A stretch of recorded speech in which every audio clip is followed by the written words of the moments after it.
Good evening. I call the monthly meeting of the Sweetwater County School District Board of Trustees to order. If you would stand and join me in the Pledge of Allegiance, please.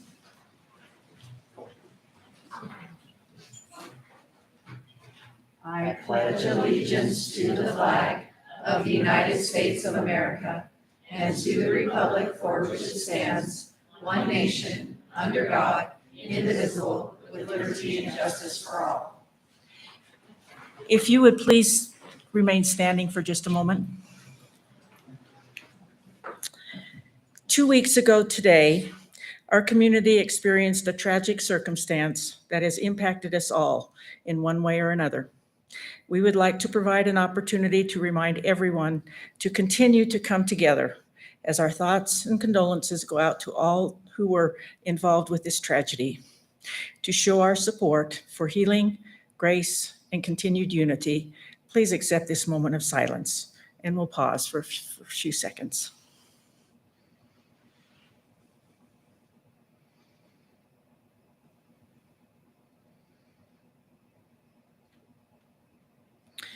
Thank you. Please be seated.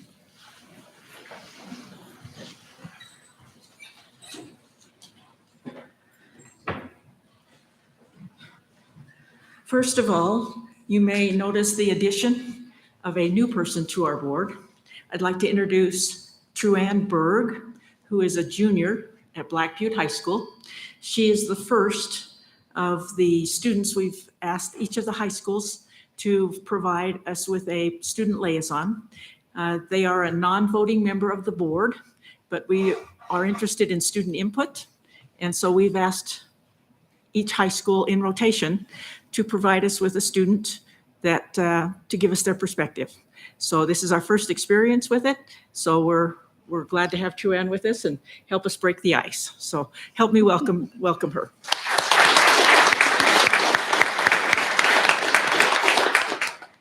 And now we'll proceed with recognition. Good evening. To the Board of Trustees, Superintendent McGovern. If you guys would like to join me down, well, I'm just counting her as a member of the board, but I can pull you out. Truanne, come on down for recognition.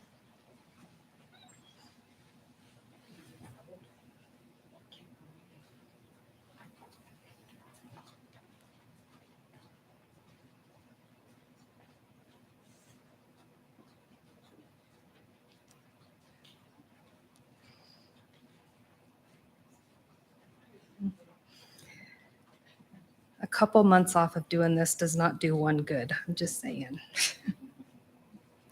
Tonight, the board would like to recognize the following employees, students, and retirees. First, we would like to start off with Beverly Johnson. Beverly worked for Sweetwater One for a total of 13 years and started in 2008 as a nutrition service substitute. She became a regular food service assistant and continued on to become the food service manager at Sage Elementary prior to her retirement. We would like to congratulate Beverly Johnson.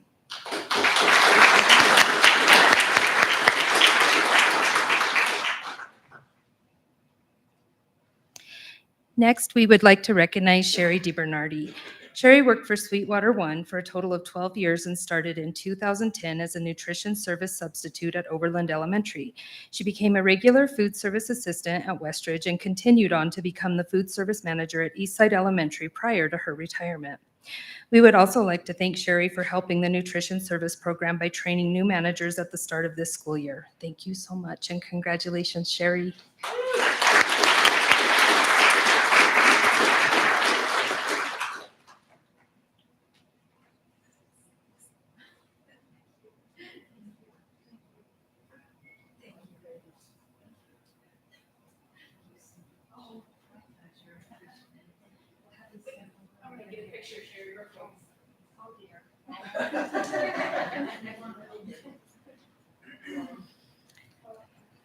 Ready? 1, 2, 3. Do one more. 1, 2, 3.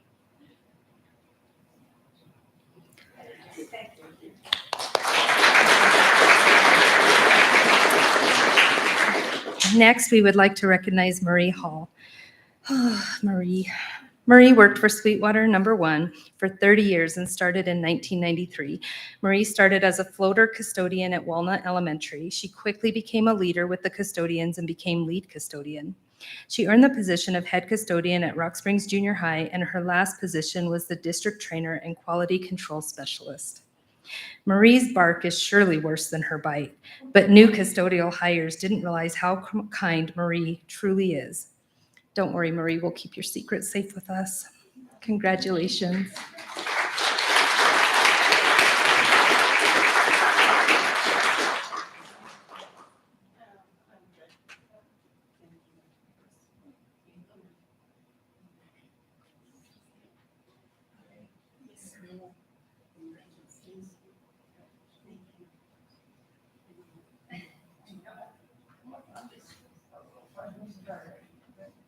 All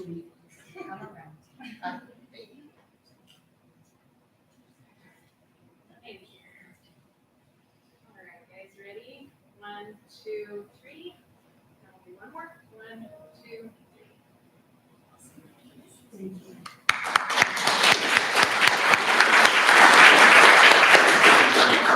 Next, we'd like to recognize Helen Perez. Helen worked for Sweetwater 1 for 37 years and started in 1985. Helen started as a bus driver and transitioned to a teacher's aide in Superior and then to Yellowstone Elementary. She went on to become a resource paraprofessional at White Mountain Elementary School and finally a resource paraprofessional at Pilot Butte Elementary. Thank you so much for your many years of service. We would like to recognize Helen. Is she here?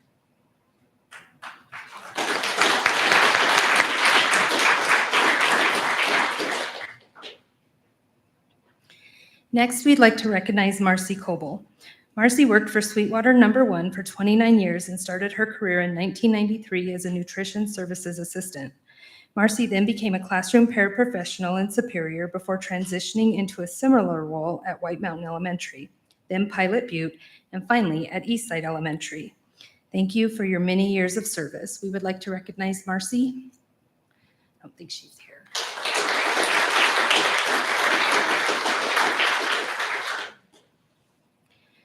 Next, we would like to recognize Richard Batolo. Dick worked for Sweetwater Number 1 for 26 years of service as a lead plumber.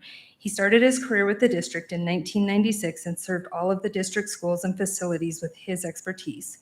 Congratulations on your retirement. Dick?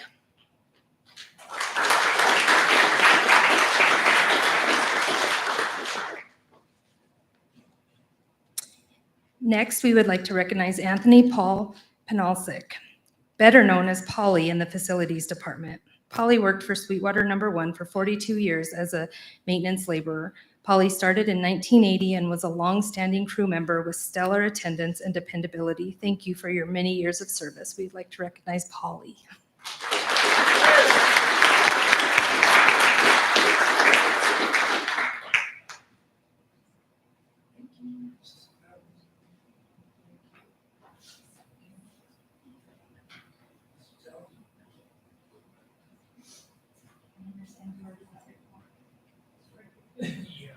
We're going to have you get your picture. Thank you. Come on in, Paul. Let's get a good flash picture.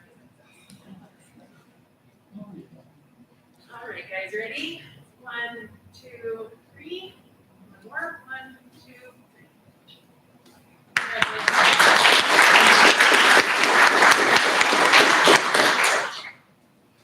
Next, we'd like to recognize Brian Long.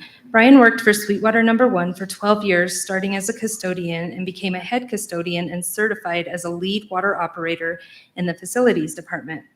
Brian started his career in 2010, and we appreciate his dedication to the Farson Eden Pronghorns. He ensures the water and sewer treatment, sorry, that was bad on my part. He ensures the water and sewer treatment systems at the school are safe for staff and students. We want to congratulate you, Brian, on your retirement.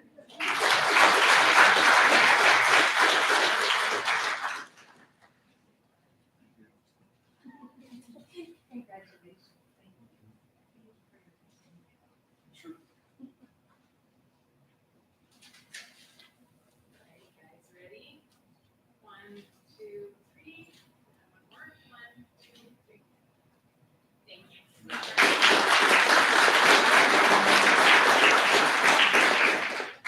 Next, we would like to recognize Peyton Spalding and Ginny Ketterling. We would like to congratulate Peyton and Ginny on their leadership as being selected and attending the Wallop Professional Development this last June. The Wallop Civic Engagement Program team, in partnership with the Trustees Education Initiative, hosted this professional development for Wyoming Social Studies and English Language Arts teachers. This two-part workshop included 1 day each for social studies and English Language Arts teachers and 1 shared day to advance interdisciplinary perspectives to bring humanities into civics education. Thank you for representing Sweetwater No. 1 and Rock Springs Junior High as strong teacher leaders. Peyton and Jenny, are they here?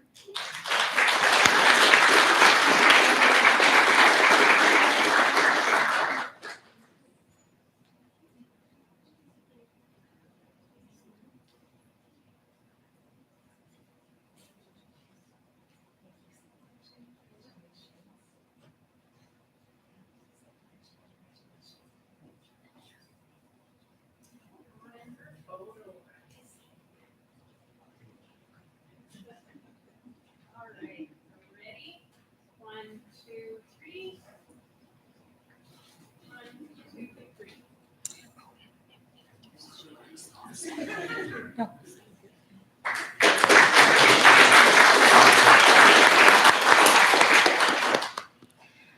Next, we would like to honor Brittany Andrews. We would like to extend a congratulations to Brittany Andrews as the 2022-2023 District Teacher of the Year.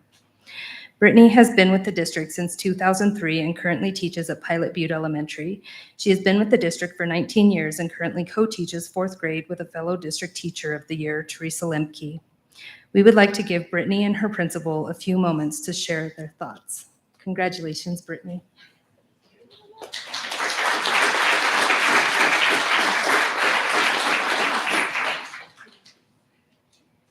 I tried to hide. I just told my family about this like an hour ago because I didn't want anyone to know.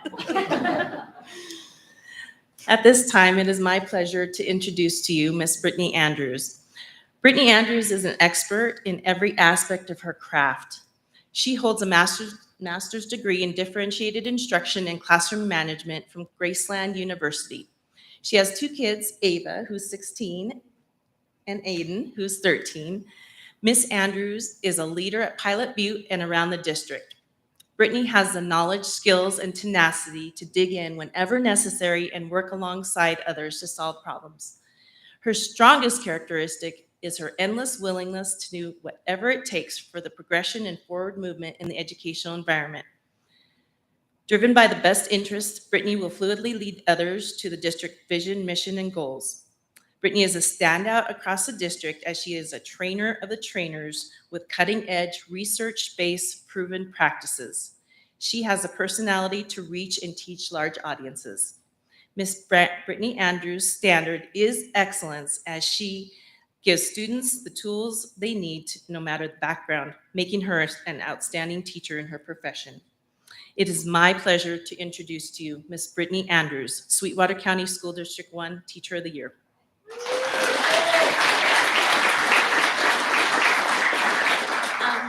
When Nancy first asked me to do this, I thought she meant somebody else. When I went and told Teresa Lemke, my co-teacher, she's like, nope, I think she means you and you need to do it. So thank you for acknowledging me. And it's very embarrassing to be up here to be accepting this because there's so many amazing teachers in our district, but thank you for the support.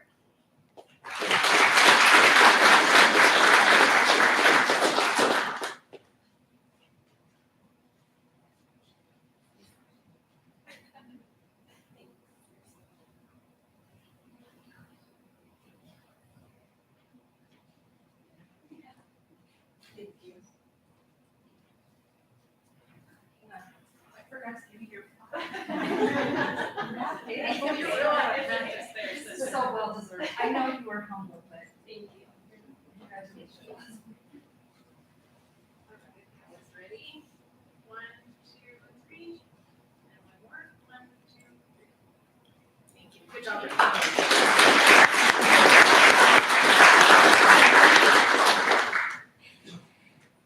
Teachers develop the leadership skills of their students and the importance for of advocating for the betterment of themselves and others. A group of Rock Springs Junior High teachers and students testified to the Wyoming Department of Education last year about the annual YTOP test, providing recommendations for improvement and for their struggles in taking the test.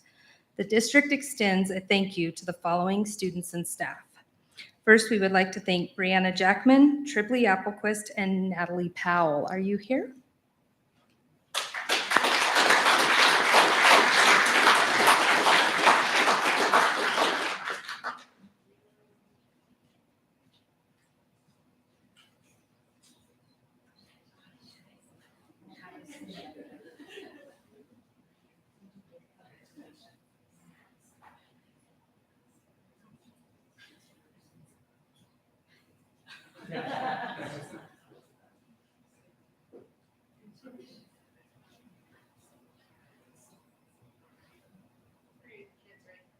Yeah. I'm making my way. You want to come up here and hand these out as we call them up?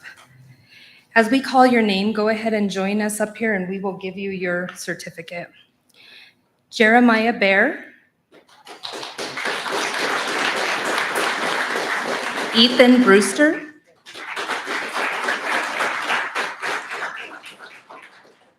Ethan. Sophia Miles Browder.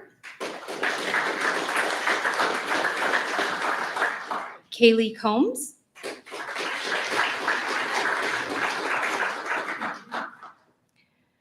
Ruby Florencio. Cyrus Freeman.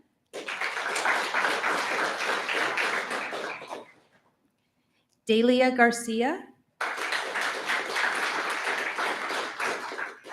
Colton Lemus. Did I say that right? Lemus. Anika Main. Brooklyn Moeller. Aaron McCrae. David Nussbaum. Did I mess that one up too? I got it right? Yes. Miriam Parker. Riley Peak.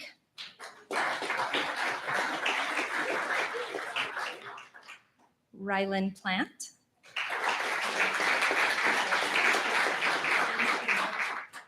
Emery Punches Mickelson.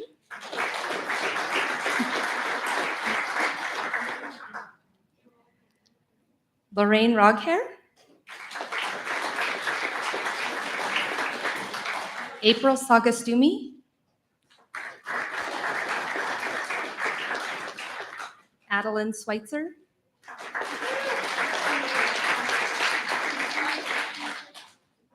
Breslin Shelley.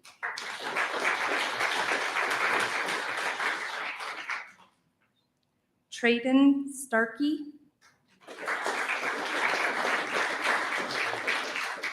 Luke Tate.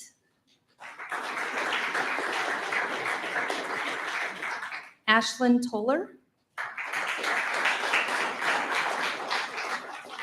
Teague Powell.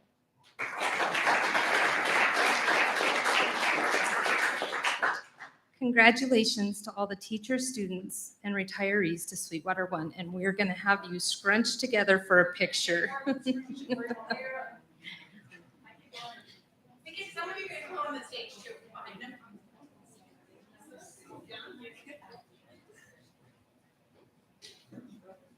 After this, trustees, that will conclude the recognition.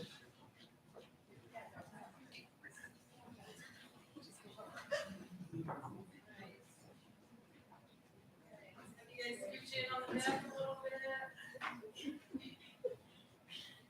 Okay, ready?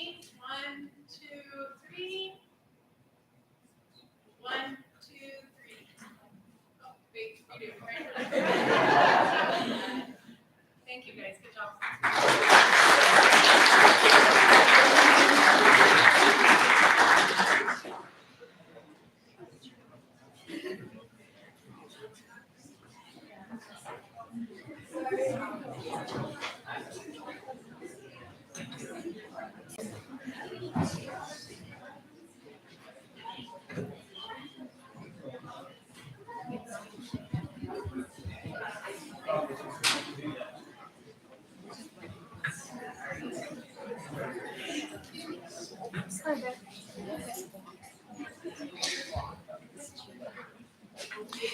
Thank you to all the parents that were here to support your students as well. Congratulations again.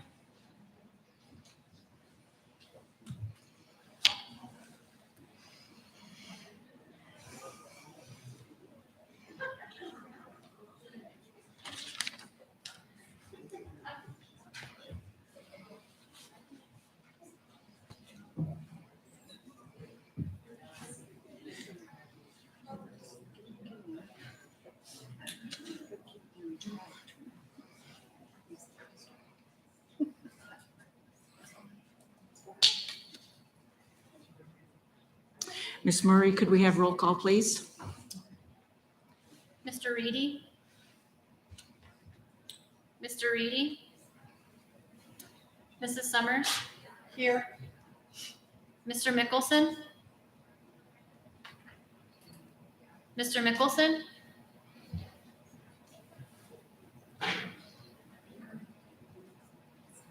Mr. Batolo? Mr. Batolo? Mr. Jackman? Here. Mrs. Thomas? Or Thompson, sorry. Here. Chair Jellicoe? Here. Okay, I would enter. Is Mr. Mickelson? Hi, I'm back. I just had a little glitch. Okay, so we do have a quorum. I can entertain a motion to approve the agenda. So moved. It's been moved by Mr. Jackman. Is there a second? Second. Second by Mrs. Summers. All in favor, please say aye. Aye. Aye. Opposed, nay. Motion passes. At this time, I would entertain a motion to suspend the board meeting and open the public hearing. So moved. It's been moved by Mr. Jackman. Is there a second? Second. Second by Mrs. Thompson. All in favor, please say aye. Aye. Aye. Opposed, nay. Motion passes. Okay, we are now in the public hearing to amend the 2022-2023 budget. Good evening, Chair Jellicoe, Board of Trustees, and Superintendent McGovern. The purpose of the public hearing this evening is to review budget amendments before the board tonight. Budget's resolution encompasses the following grants. If you would like to pull that up, Zach. Thank you. Starting with the Carissa Act, which is the ESSER 2 grant. It is to reclassify workforce stabilization initiatives and also virtual school supplies. We have the ESSER 3 grant, which is the ARP grant, to also reclassify for reclassification of the workforce stabilization incentive. ESSER 2 extended day and summer school is for reclassification for summer school and summer Friday school and summer school supplies.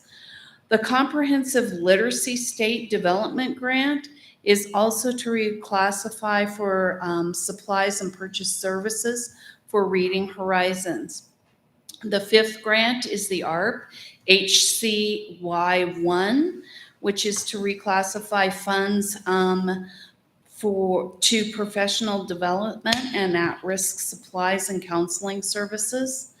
ARP HCY2 is for reclassification for grant support.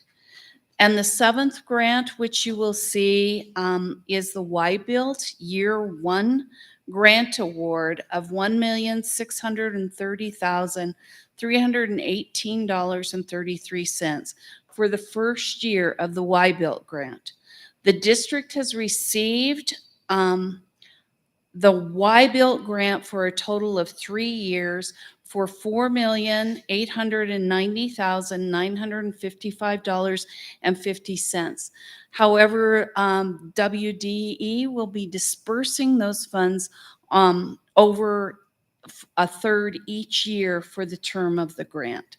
The spreadsheet, which is part of the budget resolution shows and indicates how the funds will be spent over the next 3 years.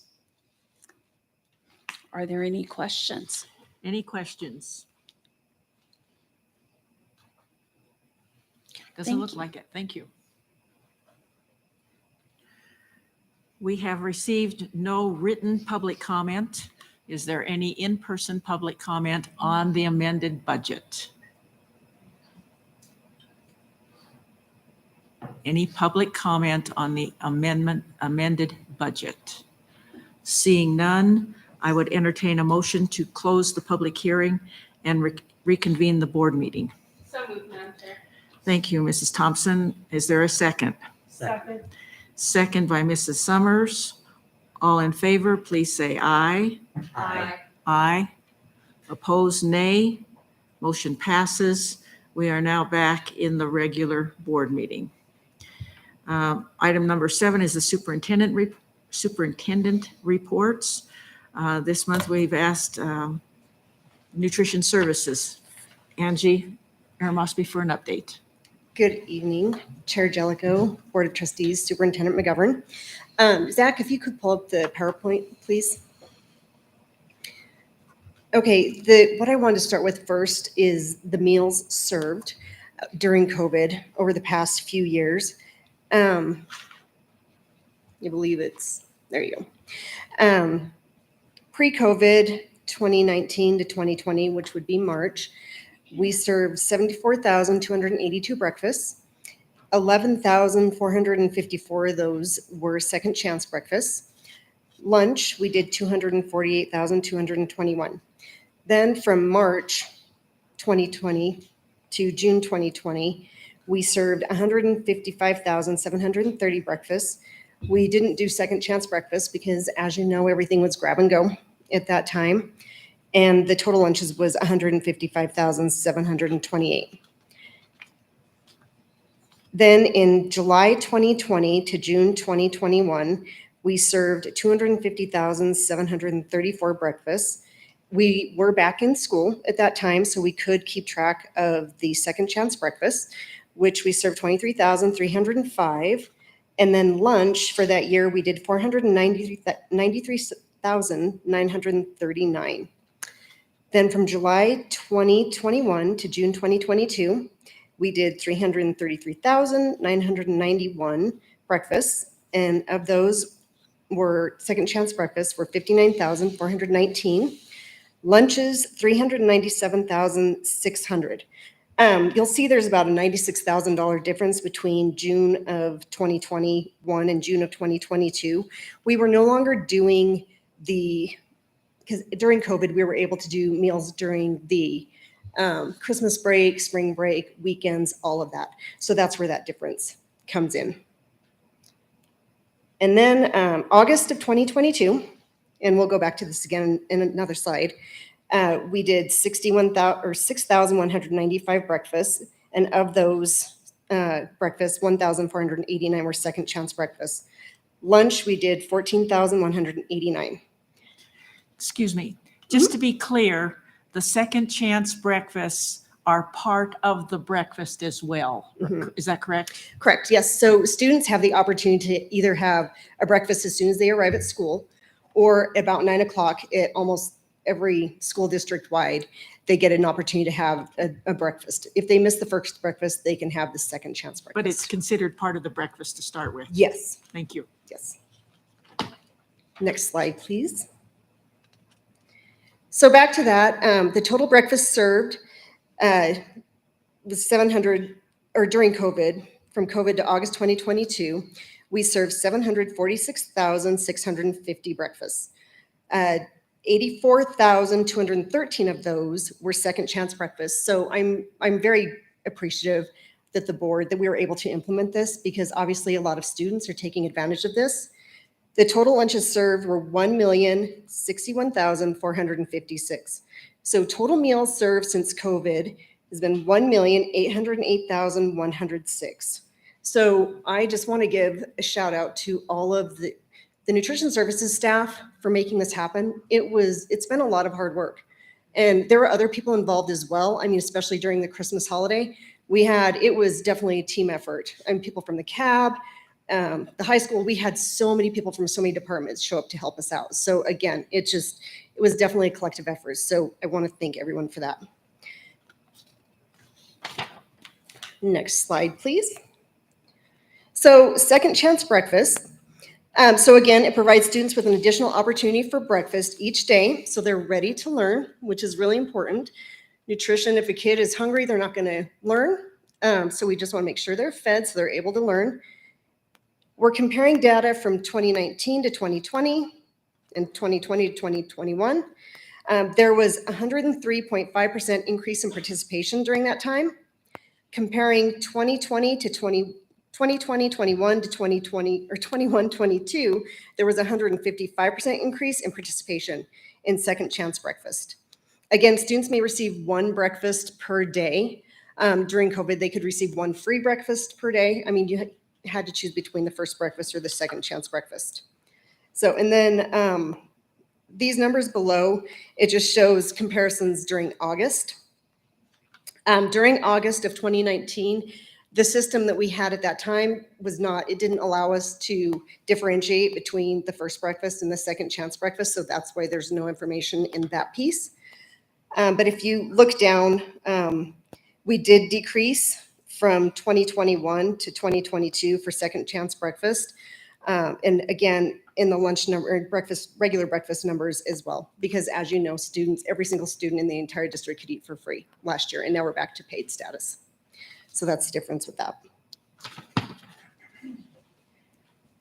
Just to go off on a little bit different tangent, share boxes. I know on Facebook there were some parents saying, talking about how other school districts have share boxes. We do as well. So every single school should have a share box in their cafeteria. And what that means is students are required to take a minimum of 3 out of 5 components. And if they don't want, say, their milk, if they take a milk that day and they don't want it, they can go put it in the share box. They're just required to take that as they leave the line so that we have a reimbursable meal per federal guidelines. So with the share box, what happens is any student in that cafeteria has the ability to go take food out of that box. So it doesn't matter if they purchase a meal that day or not, they can take something from the share box. And a lot of times there might be applesauce or milk or cheese sticks. So breakfast or lunch, there can be share boxes, even in the classroom as well. Next slide, please, Zach. Thank you. Okay, so USDA regulations, one of the things that's required of us is that the cashier must be at the end of the serving line. So with that, the cashier is last to make sure that there's a reimbursable meal on the student's tray. So what we're doing this year is offer versus serve. For years with COVID, the past couple of years, I should say, we just gave them, all the components on their tray. With that being said, because we didn't want to do health bars because of health reasons. So with that being said, there was a lot of food waste. So we've gone back to health bars. And so this is why the cashier is at the end of the line, because one of the components that the student has to take is produce. It has to be fresh fruit, or I should say fruit or vegetable. By doing this, I've heard managers say already there's so much less waste. Their garbages aren't near as filled as they used to be. Plus the other thing as well is it's cost savings because we're preparing less food. Kids can pick what they want. They're not forced to take something if they don't want to. And then they eat better when they're allowed choices. So again, they're required to have 3 out of 5 components. One of those must be a fruit and or a vegetable. Next slide, please, Zach. Thank you. So with this, I'm not going to completely go through this, but again, with offer versus serve, I know prior to COVID, in other states, there are people saying, oh my gosh, look at what my kid was served at lunch day. This is all that they got. So the middle slide on the left-hand side shows a piece of pizza with fruit. So that's considered 3 components because you have a grain, you have a protein, and you have a fruit. So that would be the 3 components. So even though it looks like the student has the opportunity to take more if they would like, but if a student, they do have the option just to take, say, pizza and the fruit. And that's what the cashier is trained to determine is if they have a reimbursable meal per federal guidelines.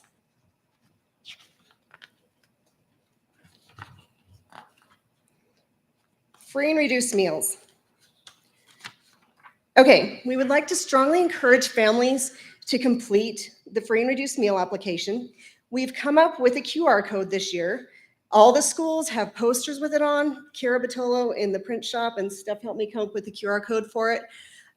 We're just trying to make it really easy for people to access the free and reduced online application. So we want more people applying.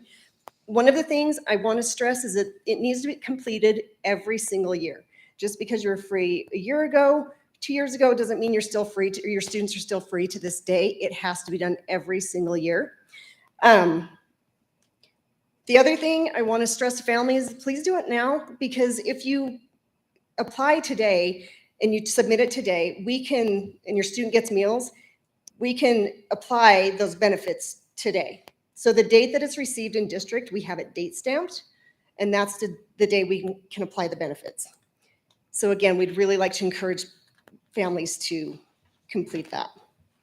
Excuse me, and I'd like to emphasize the confidentiality Oh, yes, on thank you. that process. Yes, so there is, it's completely confidential. We don't release that information to anyone at all. Secretaries don't know, principals don't know. Pretty much the only person that knows is the free and reduced secretary, and maybe a manager might know, but it's really hard to decipher. So if a student is going through the line, students behind them and from, they're not going to know if the student is free or reduced, because our system makes it so it's not, so people can't see it. So just so people know that if your student does qualify for free or reduced meals, no one's going to know. Thank you. Thank you for bringing that up. Payments for school meals. Again, we have come up with a QR code for this as well. I think it's another next one. Yeah. Thank you, Zach. So we've come up with a QR code that accesses My School Bucks as well. So to make it easy for families to pay online, this takes you right to the website and you can pay for your students' a la carte or meals right there.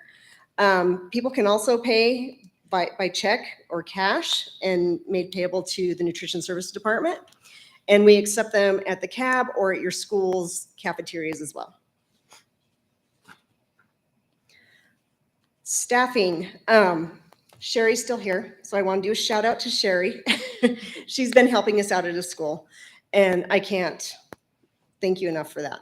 We are so short-staffed right now. It's just, we really need people to help feed our kids. And so I would like to encourage anyone that if you're bored during the day, apply for nutrition services. It's great, it's fun, you get to see kids. Kids are happy when they're in the cafeteria. It's one of my favorite things is to go out to schools and see the kids. They're so much fun. Again, you earn money while the kids are in school. Weekends and holidays are off, and you have the same schedule as the students as well. The other thing is too, they're done early enough so you can make it to any after-school activities. So if anyone out there is listening, or if you know anyone, please ask people to apply, because we need managers, assistants, and substitutes to help fill in. Commodities. So Nutrition Services receives commodity funds every single year. And this year, we will receive approximately $149,000 in commodity funds. Portions of those funds are utilized for the DoD, or Department of Defense, and we use that to purchase fresh produce for our programs. The funds are based upon the meals that we served from the previous year. So again, we want to serve as many meals as we possibly can so we can keep our funding for commodities as high as possible. But with these funds, we are also able to, the part that isn't used for DoD, we purchase canned produce as well, meat and dairy items throughout the entire school year. Supply chain funds, we received a little over $79,000 in supply chain funds, and what that is used for is milk purchases. And so at this current time, we received that on March 1st, and at this time we have about $16,000 left from the first round of supply chain funds. We're slated to receive another, it's about $78,000 in that as well. And so we keep track of the milk that we purchase, and that's about $3,000 per week that we're, just so you have a rough idea. But we will receive another $78,000, at least we're slated to, in October. Vending machines, we have 22 total. Black Butte High School has 2, 1 meal and snack machine and 1 beverage. The high school has 10, 5 meal snack and 5 beverage. The junior high has 6, 3 meal snack and 3 beverage. The satellite high school has 2, 1 meal and snack and 1 beverage. And Farson has 2 as well, 1 meal snack and 1 beverage. If you see the vending machines and they're not fully stocked, we are having supply chain issues. And we just found out within the past couple weeks, something we got at the beginning of the school year is no longer available to us. So we're always looking for smart snack compliant items to put in them, but it's not for lack of trying. I just want to make you aware of that when you see them and they're not completely filled, because we do our best with the products that we have. So we're getting in as much as we possibly can. Other operational costs for nutrition services include payroll, supplies, equipment, fuel, repair and maintenance, advertisements, computers and software, travel costs for trainings, which is minimal, and professional dues. I brought in a trainer this past Friday, or 2 trainers, which was actually free to the district through the Institute of Child Nutrition. So all the employees received food safety in schools training, which was Friday. So just so you know, that was free. They come in for free when we do that. And it was a very beneficial training. Okay, meal prices. The average cost of food product right now for breakfast is $1.57 per meal. That is food only. That does not include labor. It does not include supplies, anything else. That is only the cost of food. That's the average cost of food products per meal for breakfast. For lunch, that's $1.99. As you can see below, the cost of an elementary breakfast is $1.55. So right now, we're under cost for what it's costing us for a breakfast. An elementary lunch is $2.85. Secondary breakfast is $2.15. Secondary lunch is $3.30. A reduced breakfast is 30 cents, and a reduced lunch is 40 cents. I pulled numbers today, and it's kind of shocking to me. 1/3 of our reduced students are receiving breakfast every day. So there's 1/3 of them that are going without breakfast every single day. And 2/3 of them are getting lunch, which is a great thing, but only 1/3 of them are getting breakfast every day. So I just thought that was interesting data. The vision for nutrition services. This current year, I want to focus on staff support, morale, and trainings. We have a fire safety training coming up in a few weeks, updating equipment, and then bring coffee bars into the schools, into the secondary schools, not junior high, but high schools, I should say. Next year, my vision is hopefully to be fully staffed and to be finished with survival mode, because quite honestly, I think we've all kind of felt like that's where we've been as nutrition services staff. It's just been kind of crazy. And in 5 years, increased food choices for students. I'm always looking for new recipes. So we're always bringing new things in. Like we tried this summer, we did an Asian pork wrap with the community connections students, and they really liked it. So we kind of did a taste test with them, and they really liked it. But we're always trying to bring new food choices on board. Glows and Grows. Nutrition services, we have an outstanding group of hardworking individuals, and they're always willing to step up to the plate. I truly can't thank my staff enough. They've been outstanding, and they're always willing to be adaptable, flexible. I mean, they go from school to school when another school needs help. So a shout out to all my nutrition services staff. They're fantastic, and couldn't do it without them. FFVP, we have that program again this year. And with that, we're starting that this week. We're getting the produce in. We have only one produce company. I should say one produce company, but one that we can get a wider variety from. But delivery, they only deliver once a week. So that's always a challenge as well. But we're starting that this week with all the elementary schools. So the FFVP program, it's for K through 6 schools. And they get a variety of fruits and vegetables that they typically wouldn't get. Some of the things we've had in the past are star fruit, all kind of kiwi, things that they usually don't get on a school lunch tray, typically. And then again, areas of growth and needs, staff. We just need staff badly. The Wellness Committee, one of the goals that I have, something kind of went on the wayside with COVID, was fundraising. So one of the things we're required to do is have a fundraiser exemption from the schools. So I discussed this with the principals in a meeting in August. And I mean, we want them to have fundraisers, but at the same time, there's certain pieces on my program that are required. So if it's going to be, say, the world's finest chocolates are being sold at the school and eaten at the school, then we have to have an exemption. Every school, every building has 5 exemptions per year with things like that. Now, if it's butter braids and it's being sold, something they're buying and baking, and that's fine. We don't need an exemption for that. But things that are being consumed on site and sold on site during the school day, we need exemptions for those. So we're compliant with the USDA. I had meetings planned for the Wellness Committee in April of last year, and then I wasn't able to have those meetings. So we're going to start up again this year.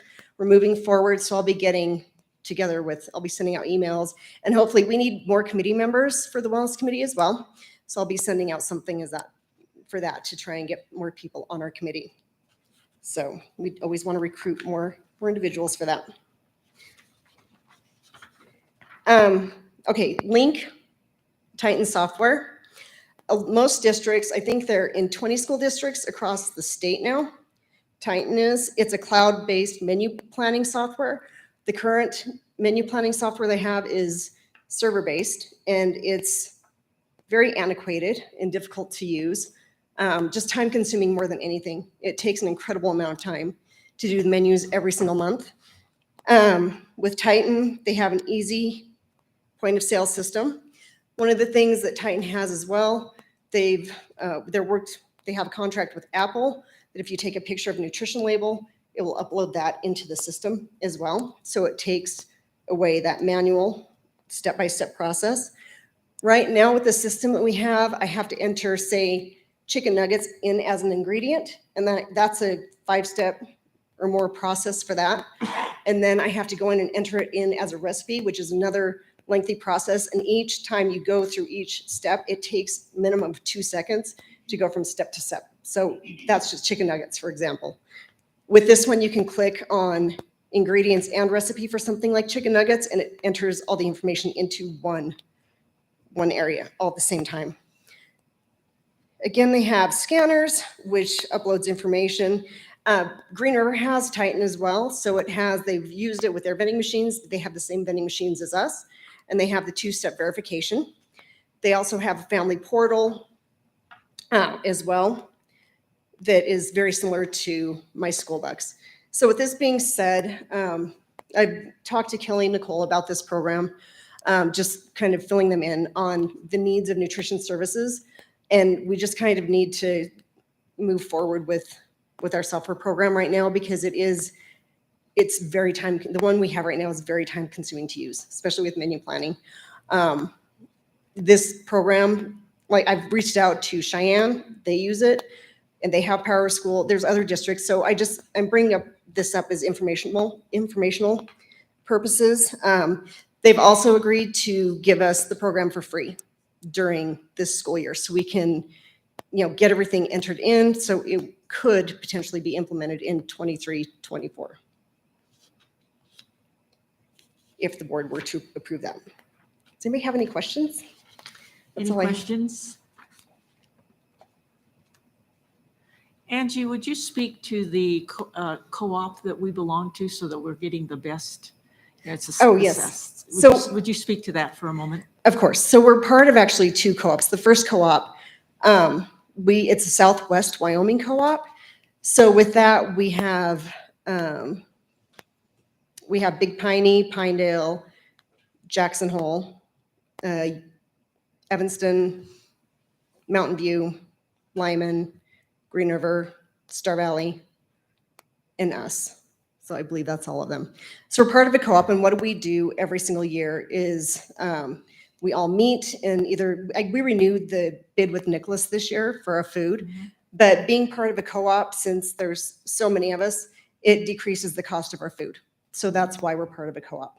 The same with milk as well. So when you're part of a co-op, you get more people. It's like going to, say, Costco or Sam's Club. Yeah, It's like anything else, numbers count. exactly. Most definitely. So yeah, so it decreases the cost of our food product. Thank you. Thank you. Any other questions? I have a few. Okay, So for slide 8, is your mic on? Let's see. It is now. for slide 8, the middle left, why is it considered 3 parts of a meal? So which one? Is it this one you're looking at? Yeah. Okay, and which one? The middle one that you were talking about? Oh, the middle on the left? Yeah. Because you have a grain. Pizza counts as a grain, and the cheese on it is counted as a protein, or the meat alternate. They call it meat alternate. So that's why you have those two pieces. And then the fruit is required. So there's your third component. So you have a grain in the crust, the cheese is the meat alternate, and then the fruit. So you have your 3 components. Okay. Don't you think that's kind of incorrect that you're feeding students not a full meal? They have the opportunity to get, so that's what that's why I wanted to explain that, because they can take a milk, they can take more, they could take like a salad, there's more things that they could take. It's just that if student takes only those things, that is what the USDA considers as a reimbursable meal. So that's the minimal amount that they would have to take, not the maximum amount, because they could take more if they so choose. Okay. My second question is, what is your staff currently at? You constantly say that you're understaffed. Mhm. So what is your staff currently at? You mean how short-staffed am I? Yeah. Well, off the top of my head, I'm going to say 8, which is a lot in the schools. I'm short 2 at the junior high. I'm short 2 at the high school. I'm short 1 at Desert View. I'm short 1 at Pilot Butte. I'm short 1 at Eastside. I'm short 1 in Farson. I'm trying to think if there's anywhere else.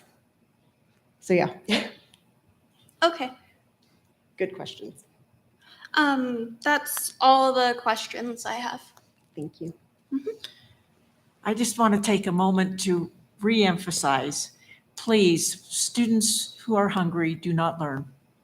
So please, if you're in a situation, feel confident that the confidentiality will be maintained, and strongly consider the free and reduced programs for those of you that do qualify. And if you're not sure, contact the Food Nutrition Service Office and they'll work with you.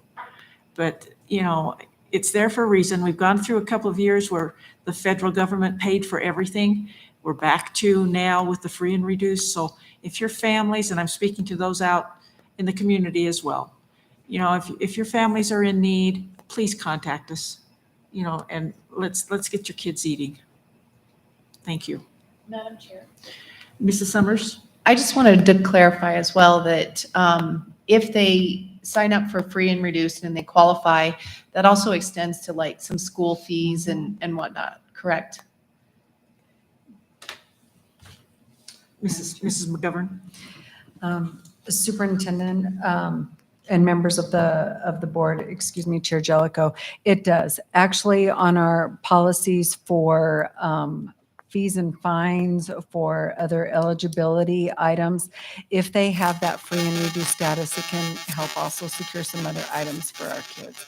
So it's really important for our Title I funding as well, and it goes off of the percentage of free and reduced applications that we have. Thank you. I would also like to make one additional point. My recommendation is that applications.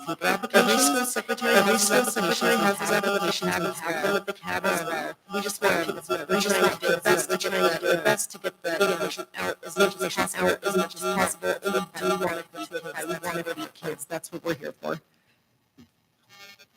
Any other questions? Thank you. Thank you. Item number 8 is the communications and correspondence or the public comment. If a member of the public initiates specific complaints or charges against an employee in order to protect the employee's rights to privacy and due process, The board will only hear those complaints or charges in closed session. The board encourages concerned individuals to file complaints using the appropriate district complaint procedure and appropriate forms, which can be obtained from the district's website. As per policies B, DDH, and KD, please limit your comments to the board to one time. If your comments have been previously submitted in writing, please refrain from addressing the board a second time. Policies B, DDH, and KD continue to state questions asked by the public shall, when possible, be answered immediately by the chairman or referred to staff members present for reply. Questions requiring investigation shall be referred to the board or administrative staff for consideration and later response. Okay, we have received no written public comment. May I ask how many people intend to address the board tonight? Okay, all right. Then public comment is now open. So if you would please state your name. If you're part of an organization, please state that. And please give us your comments.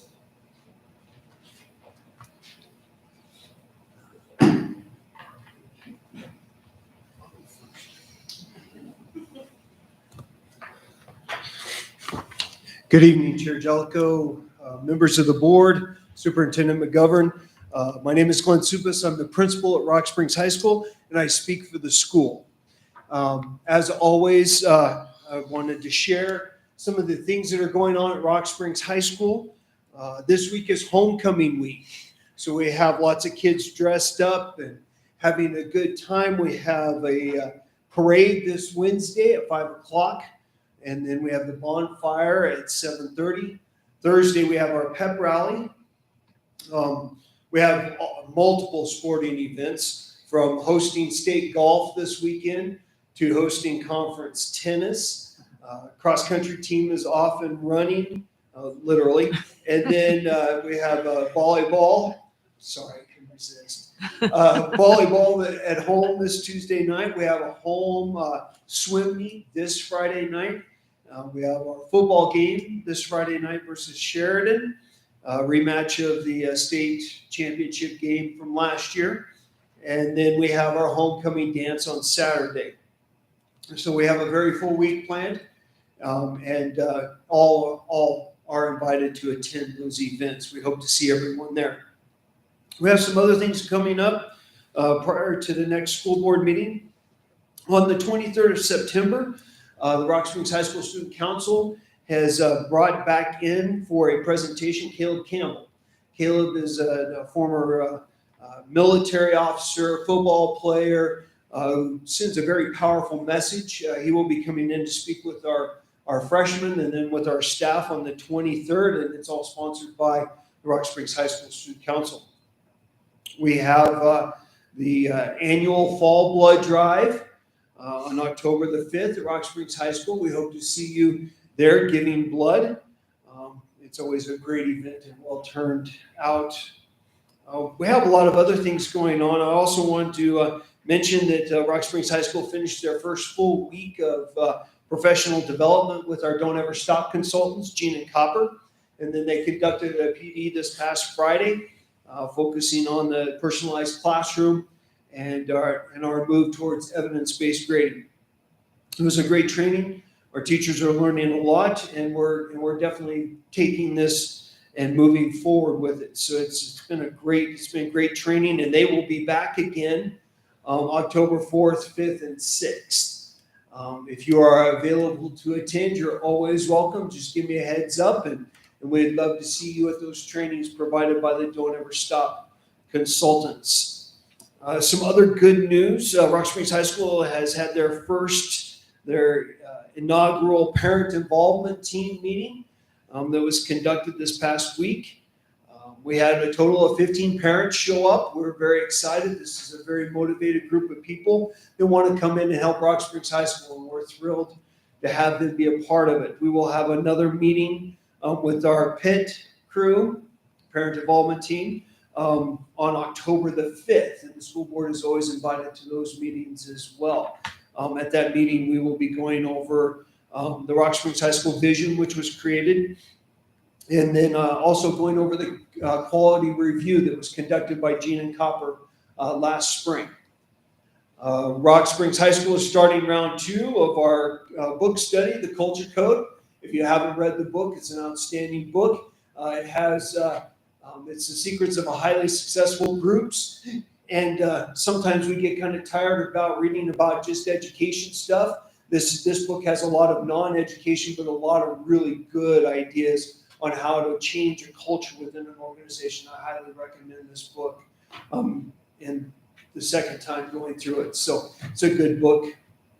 Our interventions and opportunities that we discussed at our board work session start this week within our power hour. So we'll be rerouting kids to get the help that they need during the school day.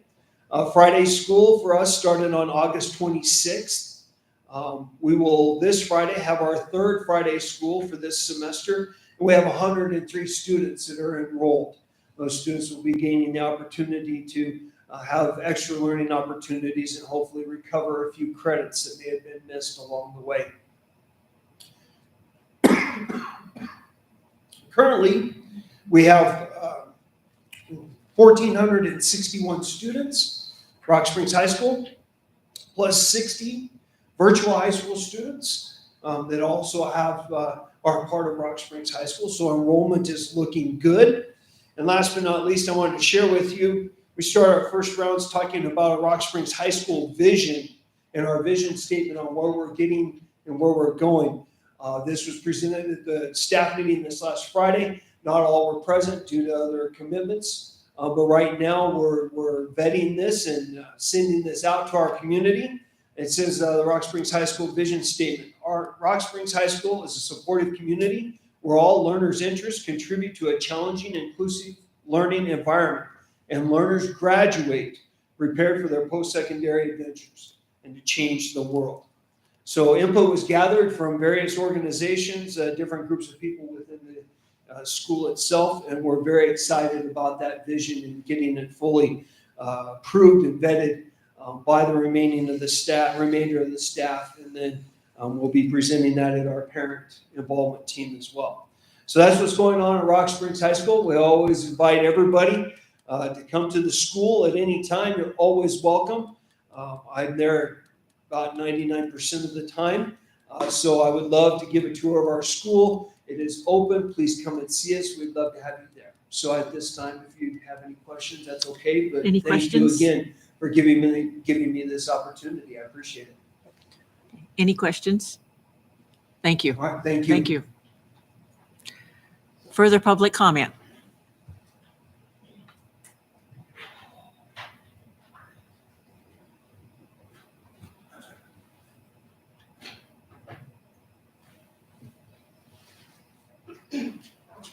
Hello, everyone. Thank you for letting me speak. My name is Sherelle O'Driscoll.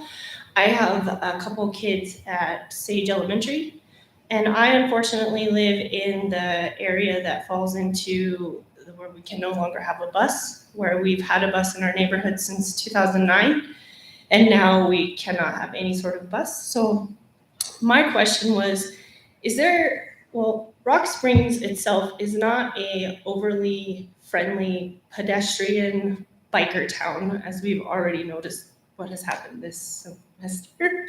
So I was wondering if we could possibly get a crossing guard at Sweetwater and Reagan, because it's such a busy intersection and how we're going around. And so I just feel like I've seen people on their phones.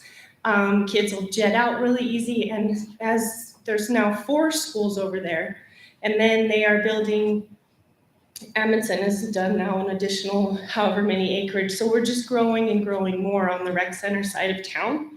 So there's a bunch of us parents who are wondering, with all of us that live in that little nook of under a mile, is if we could get the crossing guard and then keep the kids on the south side of the street, on the rec center side, as they go down, so then they don't have to do all the houses on the other side, which is Laramie, those houses over there. And the kids aren't gonna have to balk through that traffic trying to come out onto Reagan. And then they could get down, I don't know the man's name, that's the crosswalk there. but if they could get to him or get down to Lindsay, it would be, I feel like a lot more of us would send our kids on their bikes whenever it's nice, scooters, whatever it is, and then that would help with less people in the drop-off line, because that's always so fun.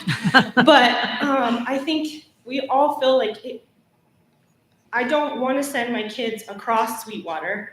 Nobody wants to stop, or you have to move them down to like Cripple Creek, where people will actually stop, as in comparison to the four-way where people are into it or on their phones or in a hurry. It's just a real cluster in the mornings on that four-way. So that's what I was wondering is, I don't know how to get something like that, or if that is even an idea or something, or if anybody wants to go stand on the corner and watch the traffic for a while, you would see that you're not gonna want your kid to cross right there, especially for the kids like myself. My oldest is in Pilot View and my other two are at Sage, but they could ride with her with a little bit more, if I knew there was a little more safety in chart, like in, I'm sorry, I'm so nervous as Nancy's sorry. But if they could, kind of help in that way. Mrs. McGovern?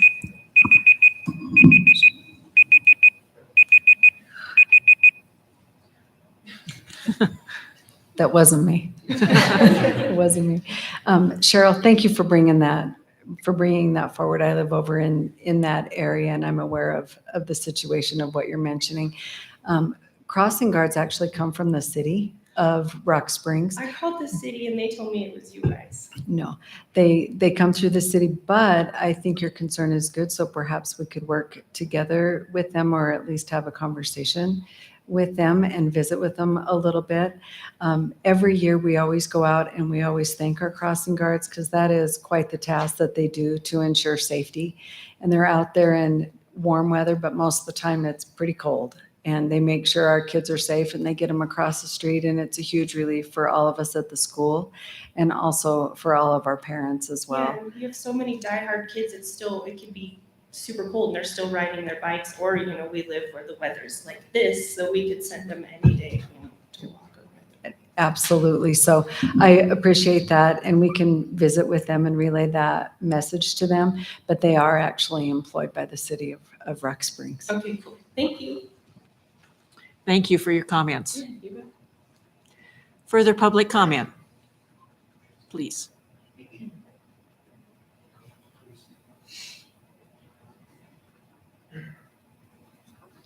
Good evening. I have a big voice. That's a little loud. Can you hear me without feedback? Okay. Good evening, ladies and gentlemen. My name is Susan Agerbrandt, and I'm a retired teacher. I came to the board with some questions. I would like to know how this district will handle the changes, upcoming proposed changes by the U.S. Department of Education concerning Title IX. Specifically, I would like to get some answers about that. Are teachers going to be required to address students by their preferred pronouns? Are males going to be allowed to use female bathrooms? Are males going to be participating in female sports? How will the district be dealing with these changes should they occur? We actually have Carrie Moneyhun here tonight, who is part of our legal team. And so I'm going to ask her to discuss the legal standard that directs the district's actions in this area. Okay. Okay. Carrie, if you'd come to the microphone, please.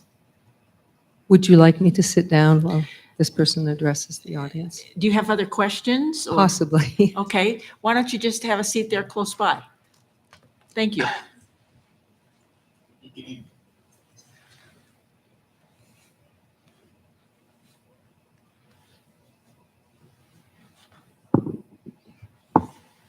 Sorry, Zach, I'm going to be bumping this for a second. Thank you, Chair Jellicoe, board member, Superintendent McGovern. Before I jump into it, are there any other questions regarding Title IX, transgender rights, that sort of thing? I see some Oh, hot, yes. I see some heads nodding. Do you want to get those out of the way then before I? Okay, well, to start, I can address the board. I can provide you a summary of the law. I don't give legal advice in public. The board is the client. So any legal advice would be attorney-client privilege. That would be provided in private, in executive session, or I could follow up if you had questions and advise you later. I'm not addressing the public, and I can't engage in a dialogue with the public because I am representing the board as their legal counsel. But they have asked me to prepare a short summary of the law, and I'm laughing because a summary usually is short, and in this area of law, unfortunately, I can't just give you a black and white answer. This is an area that is evolving, and it is rapidly evolving, and we are watching it. You referenced the Title IX changes. There are proposed regulations that are in draft form. We expect those to be adopted probably for the next school year. We don't know yet when those will be adopted, but the district's policy has always been to adhere to the law and follow the law as it has been written and implemented. And as you know, Title IX is a federal law. It's a civil rights law. And so I want to get into a little bit of that background.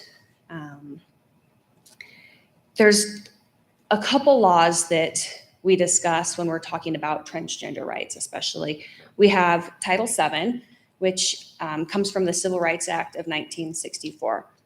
So that governs discrimination in employment. And it says that at that time, 1964, Congress outlawed discrimination in the workplace based on race, color, religion, sex, or national origin. Now note that there's no protection for political beliefs or personal preferences beliefs. And that law was recently, well, there was a U.S. Supreme Court case called Bostock versus Clayton County, which you probably have heard about.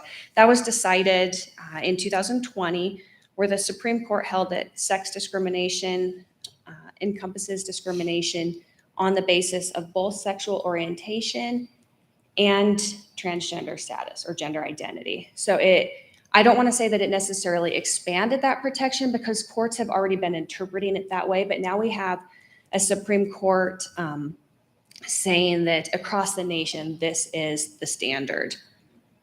So we also have Title IX, which is big in schools. That was enacted in 1972 as part of the Education Amendments to the Civil Rights Act. Again, it also prohibits sex-based discrimination, but it is specific to schools. And it also covers employment, but it also covers our students. So the two laws, the two federal laws, they're very similar. So courts borrow the jurisprudence from, say, Title VII and apply it to Title IX because they're essentially the same. So we've known for quite a while that under Title IX and Title VII, that sex-based discrimination covers sexual harassment. That's where a lot of the focus has been recently because, we had the new Title IX regulations a year, 2 years ago that we rapidly implemented, and we've been following. Those are the sexual harassment policies. And since that time, there's been a lot of action in the federal courts, in the state courts, and then also in the federal agencies that enforce and implement those laws. But back to my point about sexual harassment, that includes misgendering a person. It's, for example, there is a case recently where a teacher, the courts found that she was subject to sexual harassment from both students and coworkers. The teacher, Jennifer Eller, she began socially transitioning to begin living as a woman in accordance with her gender identity in 2011. From the time that she began transitioning until she resigned, she was subject to threats, insults, physical assaults even.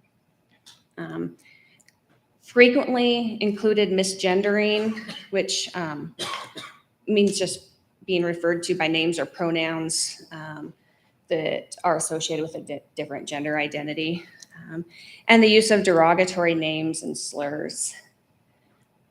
Like I said, it was from both students and coworkers. The district ignored her complaints. She complained over and over. Eventually, she sought counseling for PTSD. This was after she resigned. But through this process, the district ignored her complaints, and they actually requested that she tone it down and dress less feminine. So the court said, given these facts, it's a clear case of sexual harassment. So that's been settled law for quite a while. Misgendering, harassing someone based on their either sexual orientation or gender identity is considered sexual harassment, not only under Title IX, but also Title VII for employees. And to back up a little bit, so Title IX, which is schools, it's enforced by the U.S. Department of Education, Office of Civil Rights. That is the agency that has drafted the new proposed regulations. And I'm going to address those here in a minute, but they evaluate, investigate, and then they resolve complaints of sex discrimination. And they can launch their own independent evaluation and investigation, or they can come in after somebody files a complaint. They also provide guidance so we know how to interpret the federal civil rights laws. And recently, actually last year, it's been a year now, in June of 2021, OCR issued a notice of interpretation that applied that Bostock case that said discrimination based on sex includes gender identity, transgender status, or sexual orientation. So now we've got that status applied, or that definition also applied to Title IX and how OCR interprets it. So that's kind of the status of the overarching laws and what the district's policies detail, because we always start when we look at an issue, what are our own policies? So we have our general policy AC, which is the general non-discrimination policy, and that essentially parrots the Civil Rights Act. We've got ACA, which is non-discrimination on the basis of sex, that parrots Title IX, and then ACA-R, which is our procedure regarding sexual harassment. So within the last couple months, there have been numerous cases that have gone to mostly local state courts. We haven't seen anything hit the Supreme Court yet, the United States Supreme Court yet. We haven't seen anything in Wyoming yet. If we're looking at case law, we look at, first of all, our state. If we don't have something in our state, then we look at our jurisdiction, which would be the 10th Circuit. We almost had a case that we were following closely in the 10th Circuit, and I'm going to address that one in a minute. That's the Kansas case, which you guys are probably familiar with. It's been making its rounds in the media lately. So we have to look to these other states and what they're doing to get an idea of how courts are interpreting these laws, because ultimately our policies just parrot the federal civil rights laws. So we interpret them the same way that the federal agencies and the federal courts do. So the hard part is, like I said, it's not black and white. So you've got the rights of the transgender person, either the student or the employee, but you also have other rights, teacher rights, potentially other staff members, parents. And so we have to look at the individual facts to figure out how to balance those rights. So there is some case law. There was a case decided in the Southern District of Indiana last year regarding a teacher's, the requirement for a teacher to use students' preferred names and pronouns. And in that case, it was a music teacher. He claimed that he was forced to resign for misgendering transgender students. He said that he was discriminated against for failure to accommodate his religious beliefs. So we've got transgender, don't discriminate based on sex, gender identity. And then we've got the teacher who's saying, well, in order to do that, you're discriminating against my religious beliefs. That school, their policy was it required all staff to address students by their name that appeared in Power School. And the district allowed students to change their first names, gender marker, and their pronoun in Power School to align with their gender identity. So he told the administration he couldn't do that. He said it violated his religious beliefs. The school initially accommodated him. They said, we understand, but we'll allow you to just address your students by their last names. But you can't use honorifics such as Mr. or Misser. It's just Jellicoe or Jackman, like a coach might do, I suppose, on a field. That didn't work out so well. The transgender students that were in that classroom knew that he was only referring to them by their last names because he'd been told that he couldn't, or that he wouldn't, he had told the district he wouldn't honor their first names. Everybody else knew. It was becoming distressing. They found it insulting, disrespectful. It made them feel isolated and targeted, because everybody in the class knew why he was doing that and why he had changed from calling students by their first name, and then the next day it's last name only. So the principal met with the teacher, and again, he said, well, this is the issue. We're trying not to discriminate against our students. Encouraged him to resign. He resigned, and then he brought this case. So the court treated it as a religious discrimination case, which means that the person claiming discrimination has to prove their case first. And the court said he did it. He showed that he had a sincerely held religious belief, which meant that the school had the obligation to accommodate him, to reasonably accommodate him. So then it goes to the school to show that they can't reasonably accommodate him. And in that case, the court said that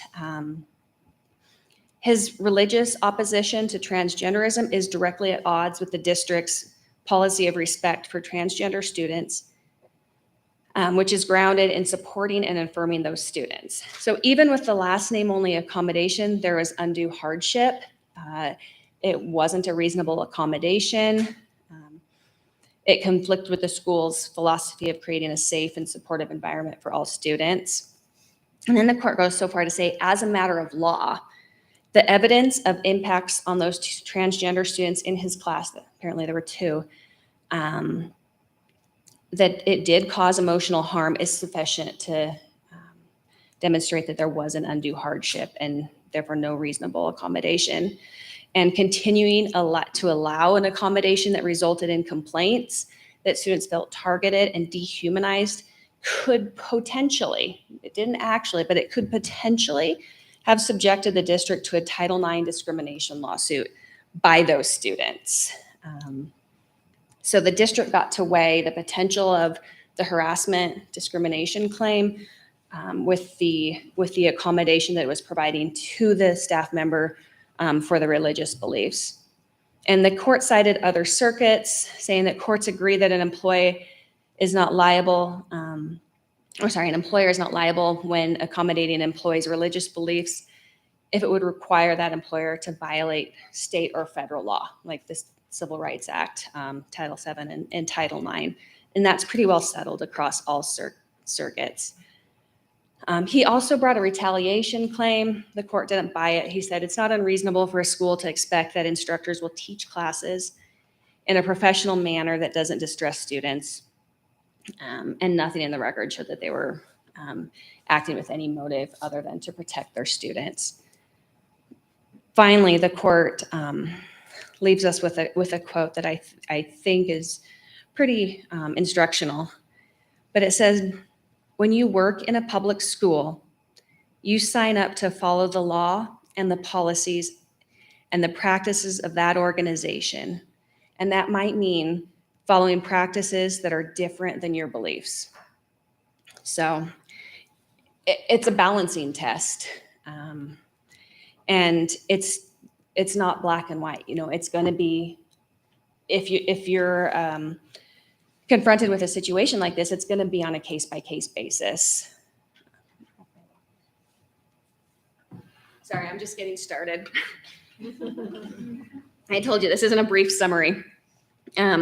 So that's how the courts are handling the issue of requiring a teacher to honor a student's request for a use of a preferred name or pronoun. So that's one right. The other right that we are seeing a lot of interest in the courts right now is what some courts or some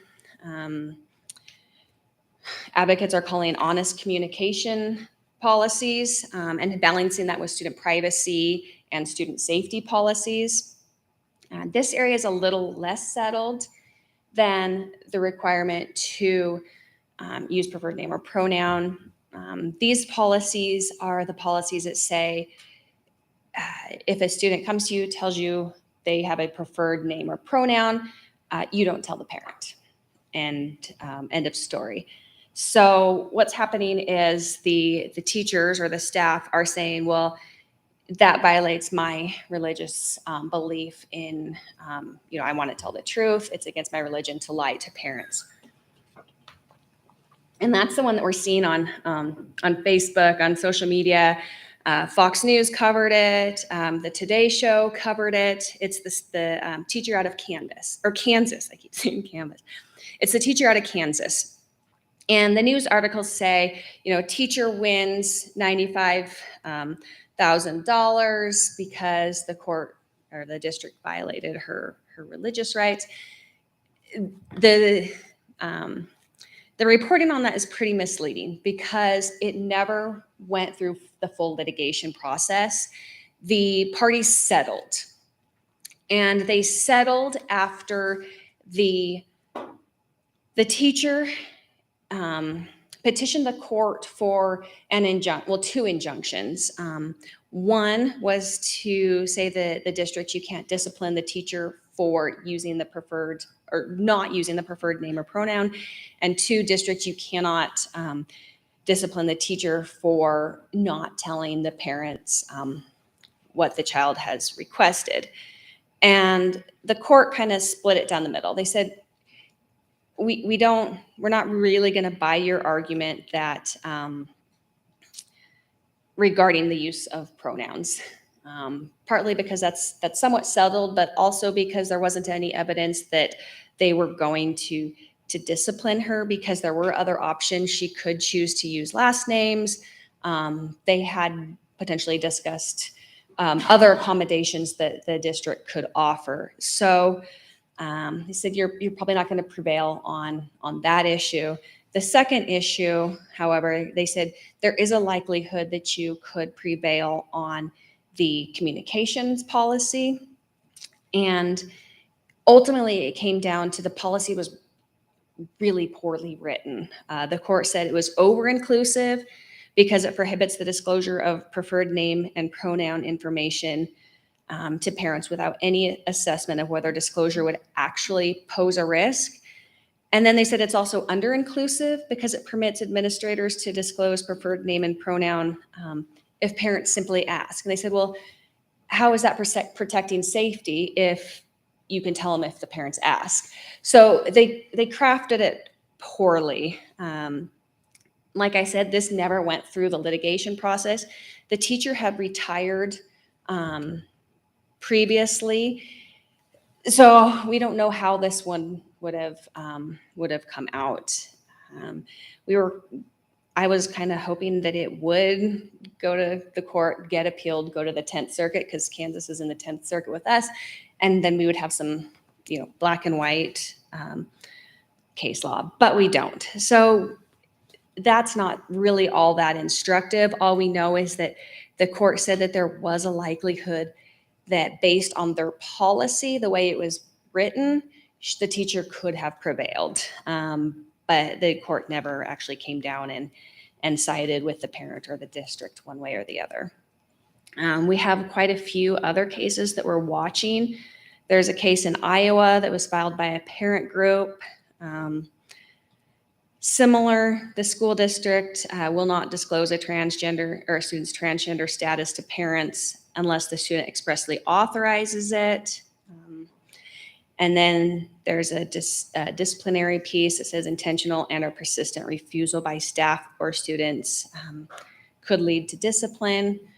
That was just filed in April, so we haven't seen any briefing or anything on that one.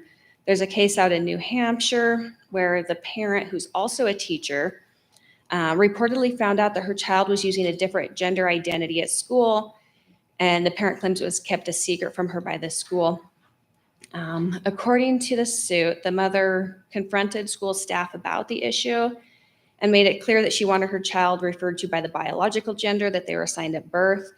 The school initially agreed to do that, but then the principal emailed the mother saying that it couldn't comply with the mother's demands because that would violate the school's transgender policy, which most likely was the Title IX sexual harassment policy, and would prohibit misgendering a student.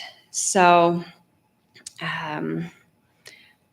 we don't know where that one's going yet. The school district just filed a motion to dismiss, asking the court to dismiss the parents' claims, saying that, and they cited a bunch of case law, but they said that the parents, the school district has no duty to inform the parent of students about their child's transgender identity or behaviors, and the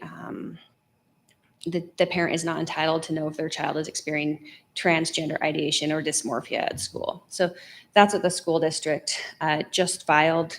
The court hasn't ruled on that motion to dismiss yet. I don't know if they will or not, or if they will just let that go to trial. But it is interesting. The district also just revised its policy, so the court may say it's moot and deal with it that way. But the policy originally stated that school personnel should not disclose information that may reveal a student's transgender status or gender non-conforming presentation to others unless legally required to do so, or unless the student has authorized disclosure. So that was the previous policy. That's what is in dispute under the lawsuit. But they just changed it and said that they removed the phrase including parents or other school personnel. So I don't know, if that is going to weigh in on the court's decision or not, but it could. And they also added, nothing herein shall be construed to change the obligation of the school to take action when student safety is concerned. So they I think maybe, I don't know, they may have considered it overbroad, and then they limit it to safety, but they don't define safety either. So I don't know. There's a case out of Wisconsin that was filed in June. In that case, the court denied the school district's motion to dismiss. So that one's going to go to a lawsuit unless they settled. There was a case in Virginia that was also filed in June. And we're waiting for briefing on that to see where that goes. So you can see with that specific issue, there is a lot of action in the courts right now, and we are just waiting to see. I doubt any of these cases are going to be decided before the new Title IX regulations are formally adopted. And those regulations may give us some clear guidance with how to address some of these issues. They may not, and we may be waiting for another, for either OCR to issue another notice of interpretation like they did for the definition of sex, which includes gender identity now, But we're waiting to see. So that's teacher rights, parent rights regarding information. And then we've got parental rights to the care, custody, and control of their student, which is generally, it's another constitutional claim that we have to balance. In Wyoming, we have a statute that's the Protection of Parental Rights statute, which says the liberty of a parent to the care, custody, and control of their child is a fundamental right that resides first in the parent. It doesn't state education. A lot of states, their parental rights statute does specify education. I don't know if that matters. The Wyoming Supreme Court has said, although we've sometimes described the child's best interest as having constitutional preeminence, meaning it falls below the parent, we've done so in light of an adjudication of neglect or abuse. The Wyoming Supreme Court will elevate the child's interest above the individual claims of the parent for safety purposes. The Supreme Court has found it evident beyond the need for elaboration that a state's interest in safeguarding the physical and psychological well-being of a minor is compelling. So the courts will allow safety considerations, which is what a court in Maryland decided just recently, just in August. So we have a federal court considering this right, the parental right to care, custody, and control. And in that case, the court dismissed the lawsuit. So the district filed the motion to dismiss. The court found that there was no legal basis to continue with the case.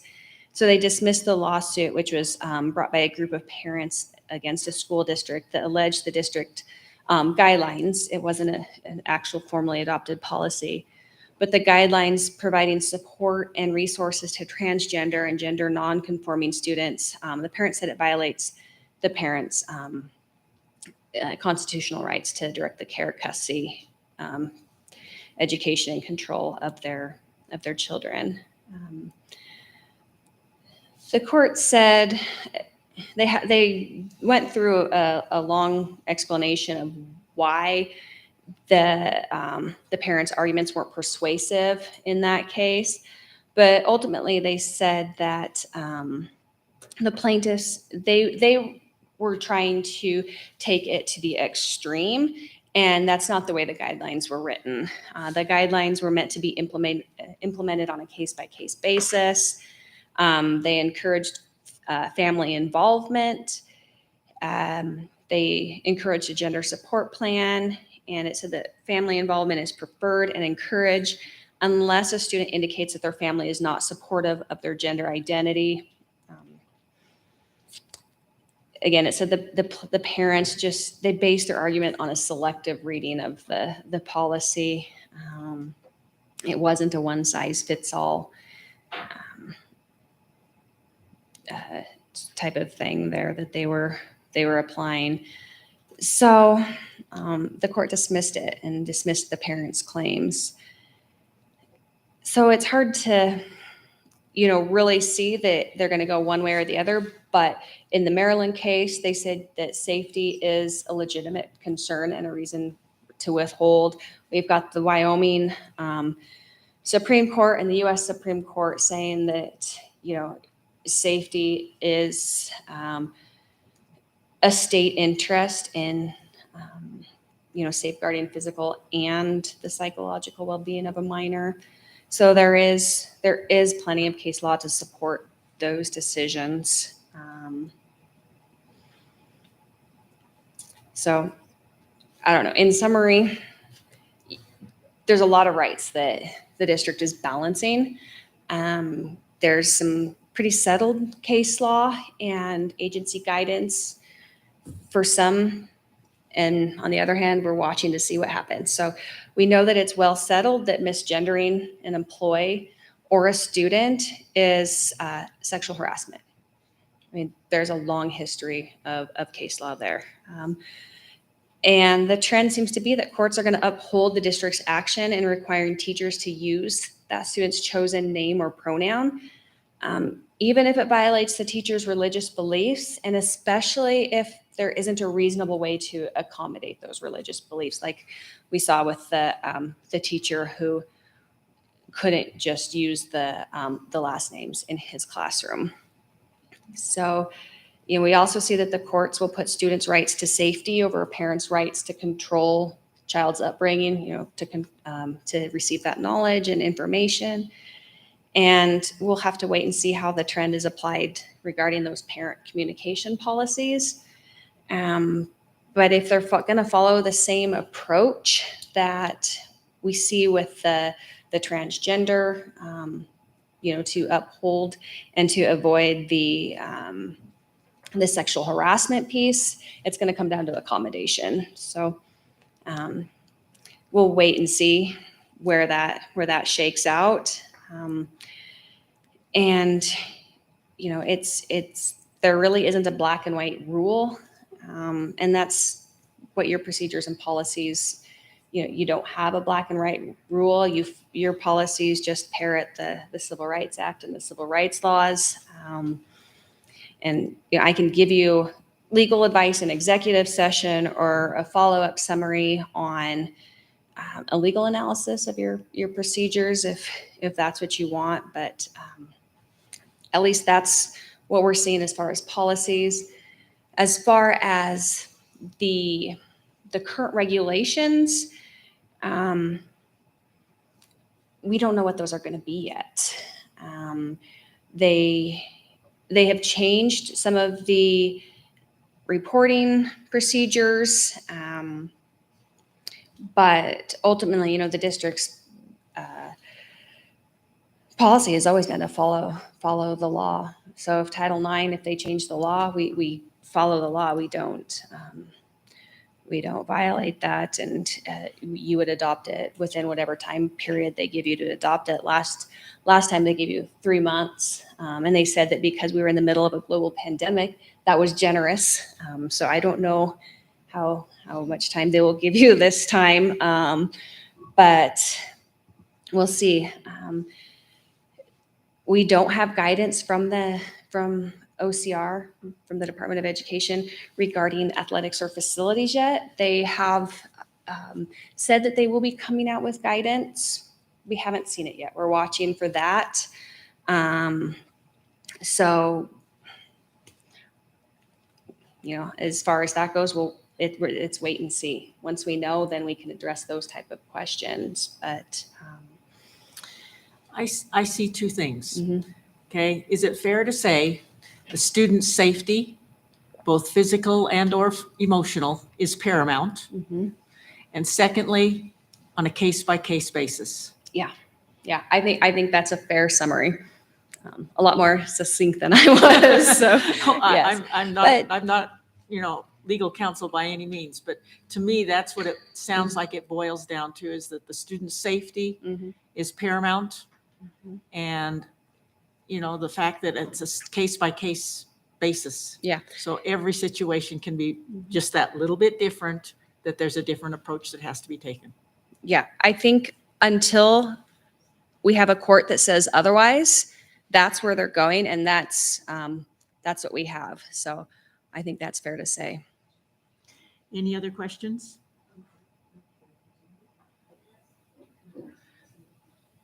Please. I have a question.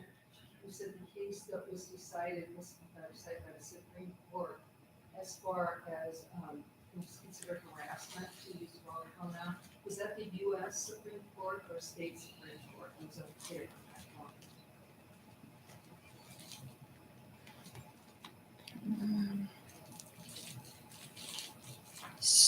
one. Okay, so just to clarify,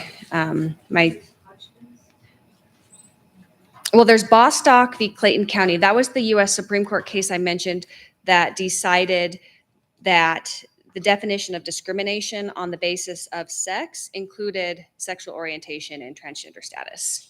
So that's the U.S. Supreme Court. And then that is what U.S. Department of Education Office for Civil Rights has issued a notice of interpretation applying to Title IX, saying that that's how they are enforcing and interpreting Title IX. I have a few more questions. Please.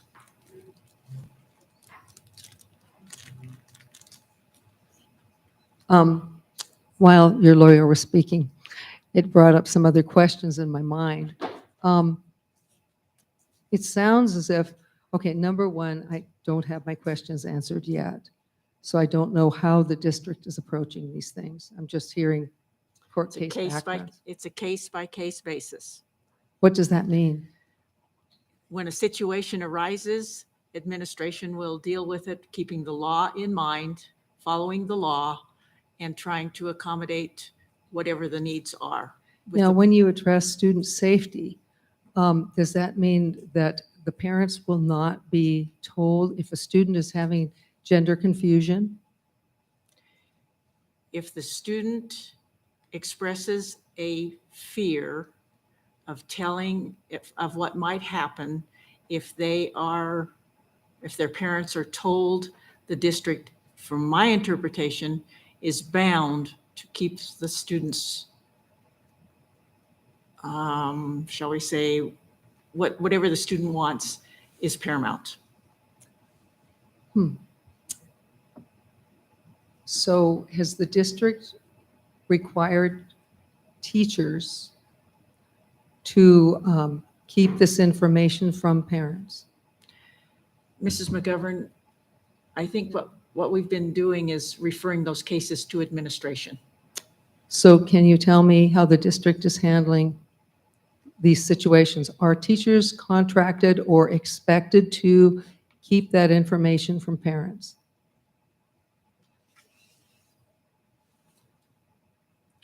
Mrs. McGovern. Madam Chair, members of the board, I'm going to echo exactly what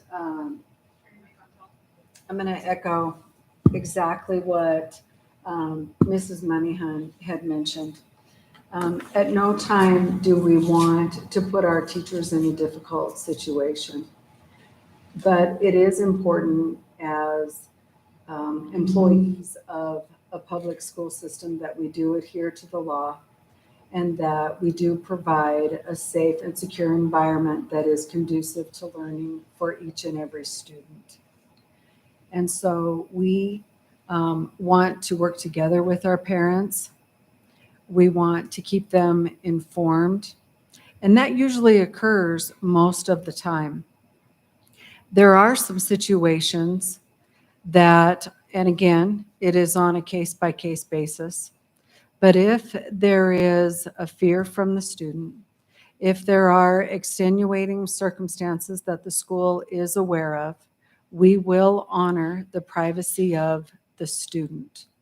But again, I think what's important here is it is not a blanket response that what we do for one student, we do for the other in this situation. It's very unique.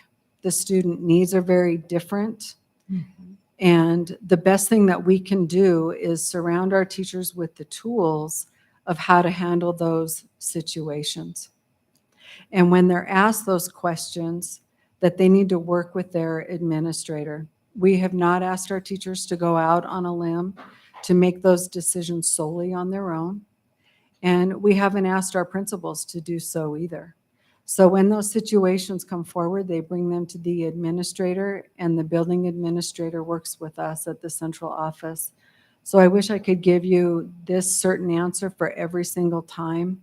But unfortunately, in this situation, based on the law that we have so far, those are the decisions that we make. So if I'm hearing you correctly, you're telling me that teachers have not been informed to keep this information from the parents as a blanket decision. Mrs. McGovern. Madam Chair, members of the board and the community, our teachers at every one of our schools, when we started the school year, we had training for our administrators. And following that training, we had communication that went out to our principals. In turn, they had staff meetings with all of their employees in each of the buildings to go over this information. And so the communication has reached all of our teachers with the best information that we have at this time that conforms with Title VII and Title IX.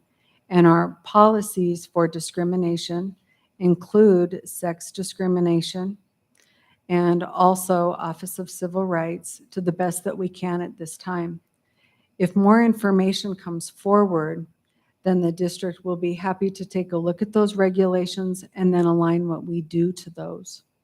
So regardless of if that would violate someone's religious freedom, for example, if they were Christian and believed that there's male and female only and that they are not allowed to lie, and then that might be a violation of their religious freedom.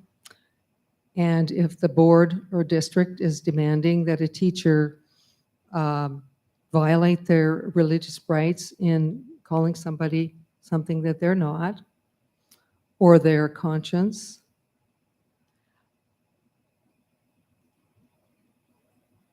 that would be a constitutional violation of their rights, as I see it. Mrs. McGovern, Just bringing that to your attention. but I think there's a case that Mrs. Moneyhan already gave where the religious rights did not. And there's a case in Virginia too that she did not reference that I've heard about recently. Where Again, it's evolving law. it's an evolving It's law, evolving law. exactly. So I- we are my- committed to following the law. Yes, my interest is just in clarifying what the district is demanding of teachers at this point in time. In a clarification so that it's very clear what is going to be demanded of teachers, what types of accommodations are going to be allowed or demanded. Mrs. McGovern. I think an answer for your question is we take each one of those circumstances on a case-by-case basis, and we handle those accordingly to the law on what is best for the student on a case-by-case basis.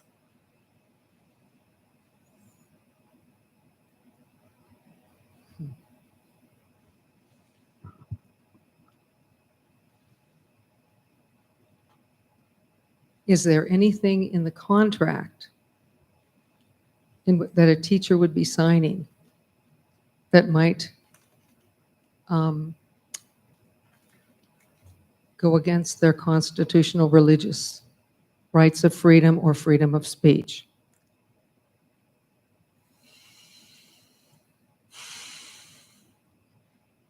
In other words, this is what I'm trying to get at. I would consider it a violation of my freedom of speech personally. My constitutional right to speak freely if I was forced to lie or speak a pronoun that was not in accordance with the biological. That's my personal opinion. Okay. But as Mrs. Moneyhan said, when your personal feelings, when you're hired to fill a public school position, you follow the laws of that institution and the federal law.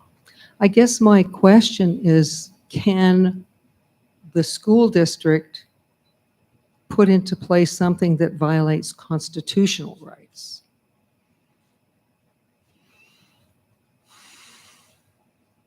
It's that balancing act. You know, and it's the balancing act. And for students, again, school should be a safe place for students. They are the priority. You know, Okay. Having been a lifelong teacher, it was always that we were to keep open communication with parents. And that's what we try to do. And this is a great concern to me because it would destroy parent-teacher relationships. And that is another of my concerns here. Well, and that's why if a teacher is found to be in such a situation, that they're going to work with their administrator, and hopefully the district and the family can work together to come to some resolution. That's the ultimate goal. That would be the best of all worlds. I guess another of my concerns that was brought up so much in legal cases referring to parents as if they were dangerous to the student. That seems like a stretch in most cases. I believe in most cases, parents are going to want to work with their student and their child if they're confused and would be supportive in trying to help them. And I think it's a mistake to refer to parents as in such a way that they appear to be dangerous to students. That was a concern in the way things have been voiced tonight. So I would just bring that to the attention of the board. I believe most parents are very much on board with their students and love their children and want the very best for them and would help them in any way that they could. That's the ideal situation. That is the ideal situation. Of course. Of course. Unfortunately, sometimes we have to deal with situations that are not ideal. Yes, I'm aware of that as well. Well, I appreciate your attention. I would like you to think about the things I've been saying. I hope that, and maybe have some more information provided to me. I will look into it a little further, see what I can find. I still don't understand what the school policies are per each school concerning bathrooms, locker rooms, sports. I would like some more information on that. I thank you very much for your attention and giving me your time. Thank you. Further public comment?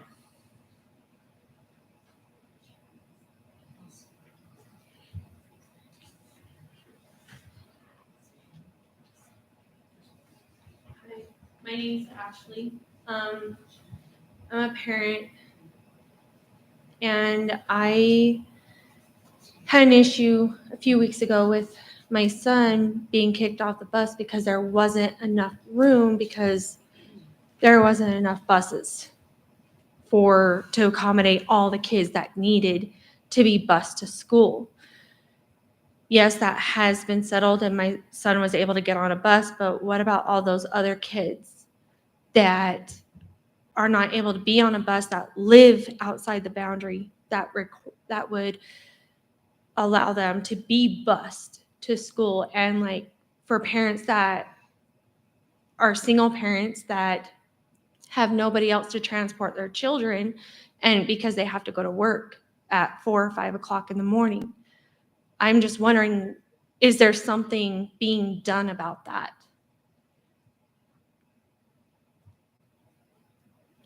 Have you contacted the bus barn, the transportation department? I have, Okay. but I mean, it comes down to you guys to make those changes.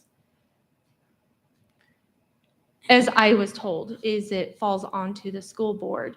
We do approve the bus routes, okay? And we have approved them, but that, if there are situations that need to be brought to our attention, the first step is to contact transportation, and we have made changes Okay. when things have been brought to our attention that need to be addressed. Okay, I just want to make sure, because I just worry about those little kids too, that if they don't have a bus, because buses were either there's not enough drivers, or the schools start at the same time, so it makes it harder to get those kids to school because lack of transportation. So I just worry about them, like when winter comes, little kids, how is that okay that they walk to school 2 miles to get to school or whatever? That's, I feel like that's an issue. So take it to the transportation department. They will try to work through it, and we will, look at what they recommend to us. Okay, thanks. Mm-hmm. Further public comment?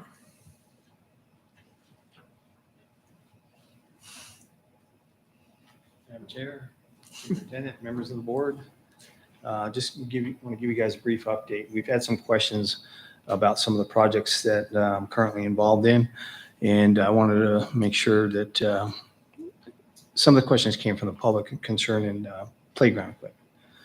Now that Lincoln is almost done, that playground equipment is staying at that site. We know that the kids in that area like that playground, and between that playground at the old Lincoln site plus East Side, they've got plenty of equipment to kind of keep them out of trouble. Overland, the playground equipment is staying at the Overland with the exception of the equipment that was in between what I call the west wing and the gym. That was really pretty old stuff. It was buried by about 3 feet of wood chips. It had been rotted out on the pipes down on the bottom. So we removed that over the last 2 days and resalvaged the wood chips we'll use at other places. Some of the other projects that we have going on, the chillers have been installed at Desert View Overland. We're still waiting for the chiller to arrive at Walnut. The chillers have, when I say they're installed, the pipes, everything, they're ready to go. The only thing we're waiting for is we're still waiting for transformers. And I guess that's kind of a nationwide wait. I've been told by some of the folks at Pacific Core that we might have a location on a transformer, but that's only one. We need a total of 3. When the one comes in, it was actually sized for Overland. So that's where that transformer will go so we can get that school up and running. Painting, that was another concern with some of the principals. We had a crew go throughout the summer whenever they could break away from various projects and go in and patch and retexture the walls throughout the district. There was a lot of holes, a lot of walls that needed to be repaired. And I don't even think we've gotten up to the high school yet, but I'll bet you I've got probably a year's worth of painting to do. And we're going to do that in the evenings. After we get Overland opened up, I'll be meeting with the principals of the schools that I know that we're going to be hitting first. And we'll go in there and schedule because it's really hard getting help, let alone help that will work through the night. So we're going to get with the principals. I want to talk with them and see if there's areas of the school that we can do possibly during the day. Then there is Friday, Saturday, and Sunday that the crews will work. And if they have to come in Thursdays and work Thursday evenings, then they can get their 40 to 50 hours. Most of our crews that we've hired over the last month have been putting in 55 to 60 hours a week. So, I mean, there's a lot of work to be done, and painting all the rooms in the district is quite the task. So, other than that, we've got a lot of projects. Overland is wrapping up. Tomorrow will be the first day for the kids in there, and so we're excited. I'll be over there early tomorrow morning, make sure that everything is where it needs to be. I know Lisa's crew has been over there. They've been helping us clean. We had other district people go over there and clean. We've had Elwood people in there cleaning. There's still some electrical issues that we've got to resolve in the main office area, but it'll be ready to greet kids and parents tomorrow morning. Any questions? Then we have the open house on the 28th for Overland, Open house correct? on the 28th. Yes, ma'am. Any questions, Mr. Celaroli? Okay, thank you. Thank you. Further public comment?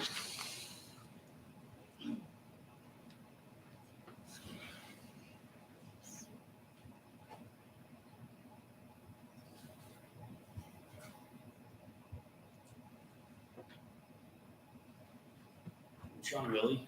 I'm going to speak in regards to the Title IX. As a parent that experienced last year teachers withholding information from a parent with my daughter, it caused more issues with her at home than it did anything else. She was trying to live 2 lives, going to school, being referred one way, coming home, being referred another way. And it was causing her to have mental breakdowns, lash out at home with her siblings, and causing lots of other issues. Now I understand case-by-case scenario. If you guys aren't psychologists, you're not licensed counselors, so how can you make the judgment call whether to notify a parent or not on what is going on with their student? If we would have been known, once she sat down with a counselor, talked, we got called in, she told us what was going on. So it opened up dialogue with us and her. So I guess my question for the school board and the school is, if you're going to withhold this information from parents, which is law, is your guys' right, are you guys going to provide counseling for these students from a licensed counselor outside of the school that they can talk to get the help that they need. Because not all students that go through this transgender, that go through these situations are okay. They're having issues mentally, and it's a constant battle internally for them. If they're, and if you're taking that, that right for a parent to help their child, then is the school going to start providing counseling, outside counseling for these students so they can talk to somebody, so they can get the help that they need, so it doesn't cause further issues?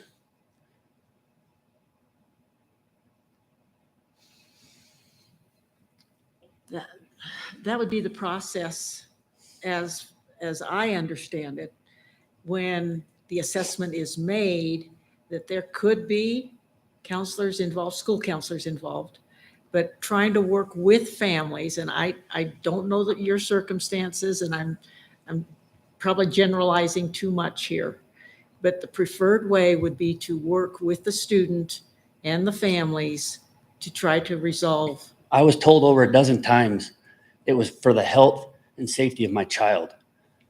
As teachers, you guys are required to report if you think there's any abuse or any harm that are going to come to a student within the home. No, nothing was filed, no claims were made, but they flew under the flag that they were doing it for my child's safety and protection. If that's the case, then why was there no claims filed with DFS or the authorities in terms of the protection of my child? I understand they're scared. They don't know how to come out and open dialogue with their parents. And that was the case of my daughter. But we weren't given the opportunity to. And like I said, if you're going to withhold that information from parents and make that judgment call, then those students need to be paired up, not with a school counselor, but with a certified counselor outside of the school that's licensed in that field to help them through this issue. Is the district going to be willing to start paying for counseling services for all these students because you're taking that away from parents so they can't help their students? They can't help their kids because they're not informed. They don't know what's going on.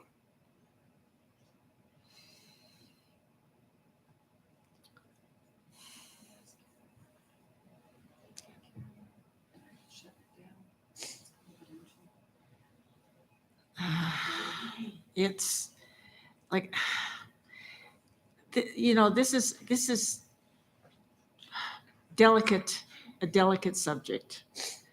I don't know why your daughter didn't want to tell. I don't know. I explained it. She didn't know how to, but we had her in counseling. She talked to the counselor. They brought us in, and she informed us what was going on and all the issues, and it made sense.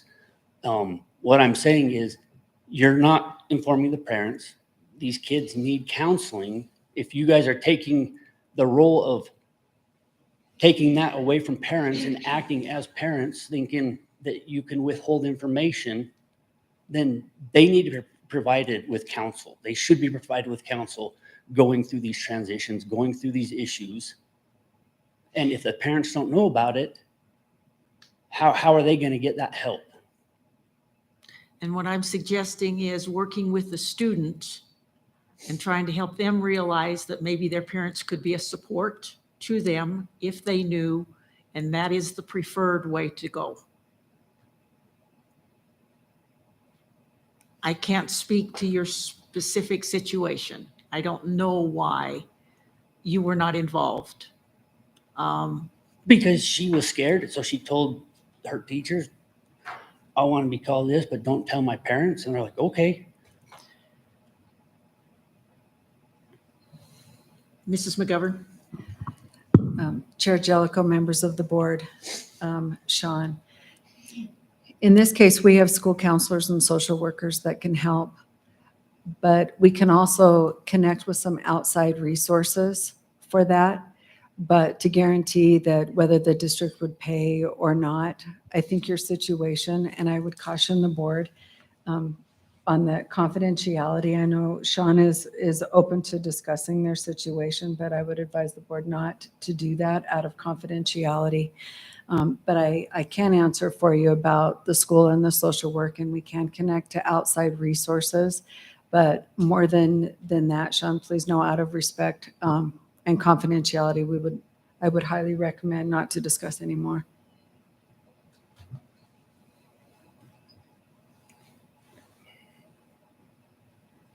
Thank you. We ask that everyone just address the board one time. So any other public comment? Seeing none, public comment is closed. Let's move to number 9, the treasurer's reports. Mr. Jackman. Thank you, Madam Chair. Give me just a second to pull it up. I was taking notes. Did you want to leave? Pardon me? I'm going to take this opportunity to thank True Ann for being with us tonight. It's completely understandable that she's got school tomorrow. So whenever you feel like you need to leave, do you have any parting words for us? Thank you guys so much for having me. I really enjoyed being here. Thank you for being here. I'm sorry, Mr. Jackman. It's okay. I was still slacking. Okay. Right. The general fund treasurer's report for the month of August 2022. We started with $12,602,476.45, and we finished with $17,325,002.15. For the school lunch program, we began with $1,030,654.79. We finished with $1,235,676.21. And for Head Start, we began with $91,668.29. We finished with $309,437.30. And that concludes the treasurer's report. I'd entertain a motion to approve the treasurer's report. So moved.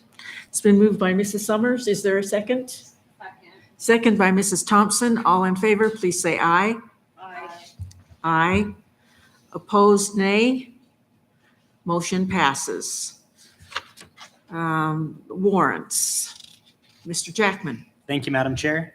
Warrants, check number 153645 through 154271, totaling $5,232,600.48, with associated bank transfers and credit card charges.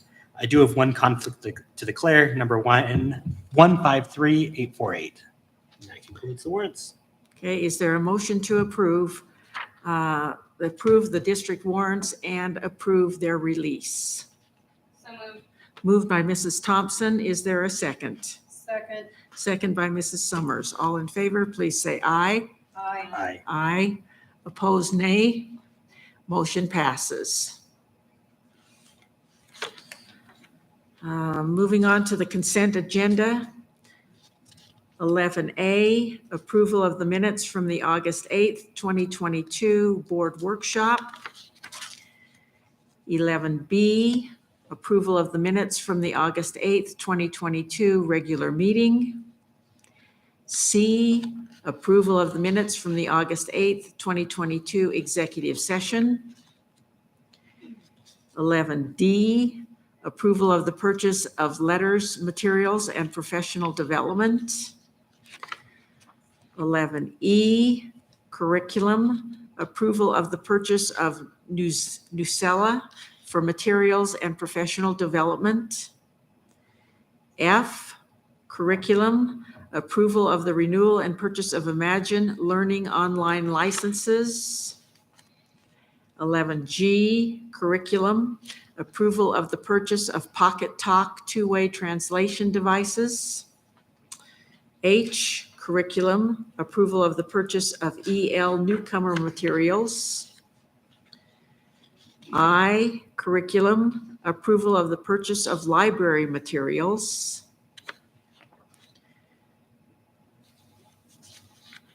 J, 11J, facilities, Post approval for the emergency replacement of the paging system at the Rock Springs Junior High School. 11K, finance, approval of the resolution to amend the 2022-2023 budget. 11L, finance, approval of the official bond and oath for the school superintendent. 11M, general board business, approval to authorize the Title VIII Impact Aid Survey date of October 12th, 2022. 11N, nutrition services, approval of the renewal of the bid for milk and other dairy products for the 2022-2023 school year. 11O, nutrition services, approval of the bid for the purchases of a la carte beverages. 11P, personnel, approval of personnel recommendations. 11Q, technology, has nothing to report at this time. 11R, transportation, approval of bid for purchase of tires. 11S, transportation, approval of bid for the sale of a 10-ton airlift. 11T, transportation, approval of bid for one surplus vehicle. And that completes the consent agenda. I'd entertain a motion to approve the consent agenda. So moved. It's been moved by Mr. Jackman. Is there a second? Second by Mrs. Thompson. All in favor, please say aye. Aye. Aye. Opposed, nay. Motion passes. Item number 12 on our agenda is human resources. Approval of the 2022-2023 custodial salary schedule. There were some errors in the schedule that we adopted in July. Well, I guess it was pre-July, was it not? Because it was effective July. In May. Okay, we approved it in May, and an error was found, so the schedule has been adjusted, and affected employees will be paid back effective to July 1st, 2022. So is there a motion to approve? So Moved by Mrs. Summers, second. second. Second by Mr. Jackman. All in favor, please say aye. Aye. Aye. Opposed, nay. Motion passes. Number 13, workforce stabilization incentive. Approval of a one-time workforce stabilization incentive for eligible employees of Sweetwater County School District Number 1, excluding Head Start employees. So moved. Are we going to address that? No. Mr. Duncan?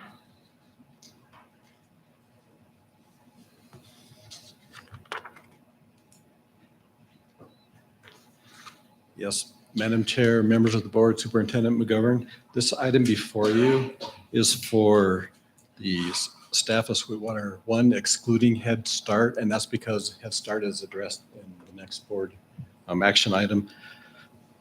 The total amount that we're talking about between the two grants is a little over $1.5 million, $1,546,000 and change. It could affect potentially 788 staff members, as well as 23 long-term subs for a total of 811. And this is probably on the high side because you may have people fall off between now and the time the payout happens. So that's the maximum amount that you're talking about.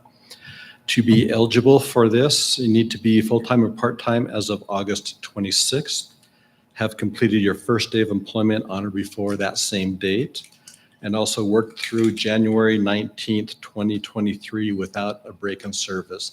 So the idea of this is to get people to come to work for the semester, come back after the Christmas vacation, and then work a couple of weeks to be eligible for this incentive. The long-term subs serving in a full-time classroom position are also eligible for this. The payout for them is $500. The payout for the other employees are $1,000 per person, plus $98.34 per year of service. And that year of service is counted as your most recent first day of your permanent position.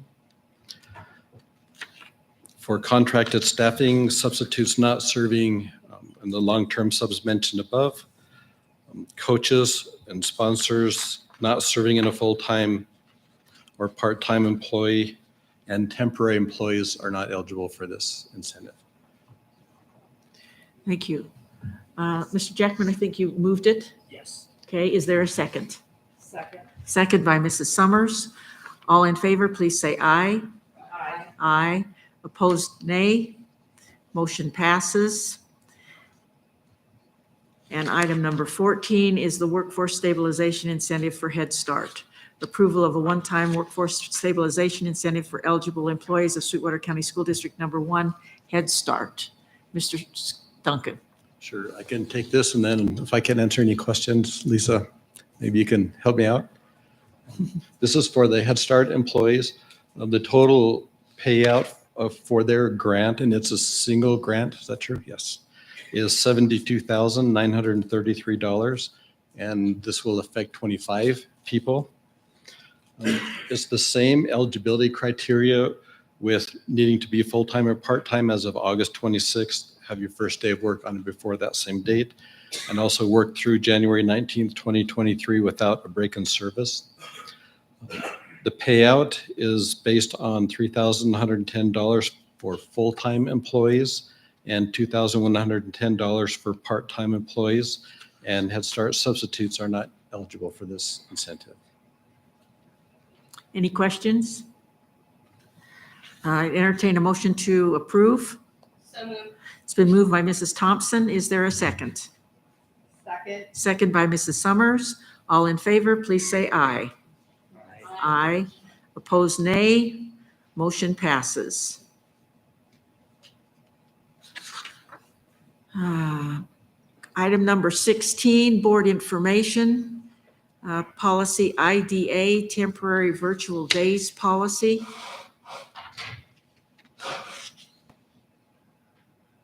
This is board information. Okay, so that's provided for you so that we'll bring it up next month for approval. And this is a policy that has to be in effect by November 1st, is it not, Mrs. McGovern?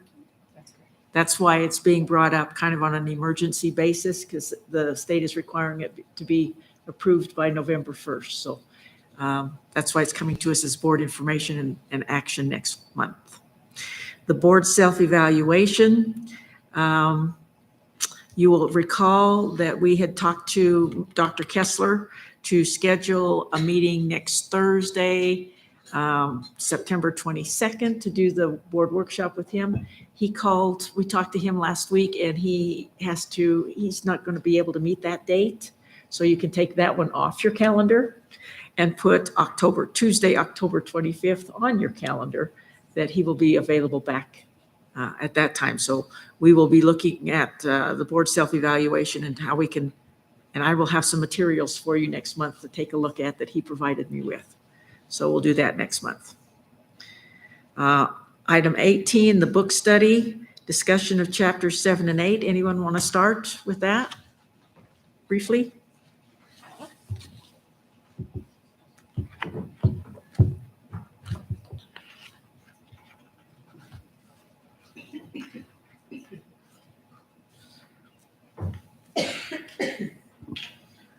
I'll go, Madam Chair. Mr. Jackman? No, I find the research intriguing, and I'm really excited. I'm probably going to go to at least one of the workshops or the PDs that the high school is doing to see how it's being implemented, because we are definitely in those developing and ready to go categories, and I think we have good things coming. Anyone else?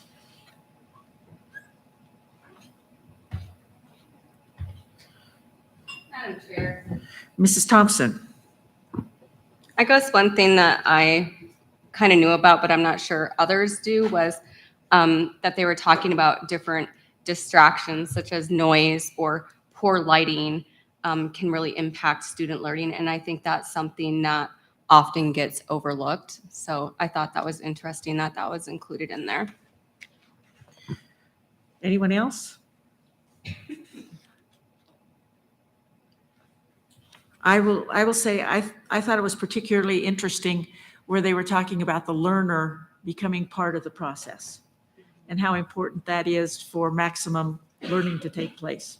So I'm interested, I like Mr. Jackman, would like to attend some things and see how it's being implemented. So, anyone else with any comments on chapter 7 or 8? In looking at the chapters, I think we'll go ahead and do chapters 9, 10, and 11, which will finish it. As you look at chapter 12 is the toolbox, which has been referred to throughout the many pages that we've already read. So we'll go ahead and finish the book, chapters 9, 10, and 11 for next month.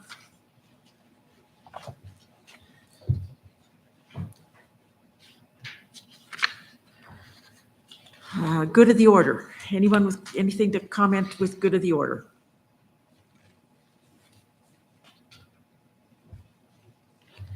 Mr. Jackman? I was making sure I turned off. Okay. I will just say that joint education last week was very interesting. Lots of things that are being brought forward for comment. It was just a very interesting session. Long days. Started at 8:30 on Tuesday and went till almost 7 that night.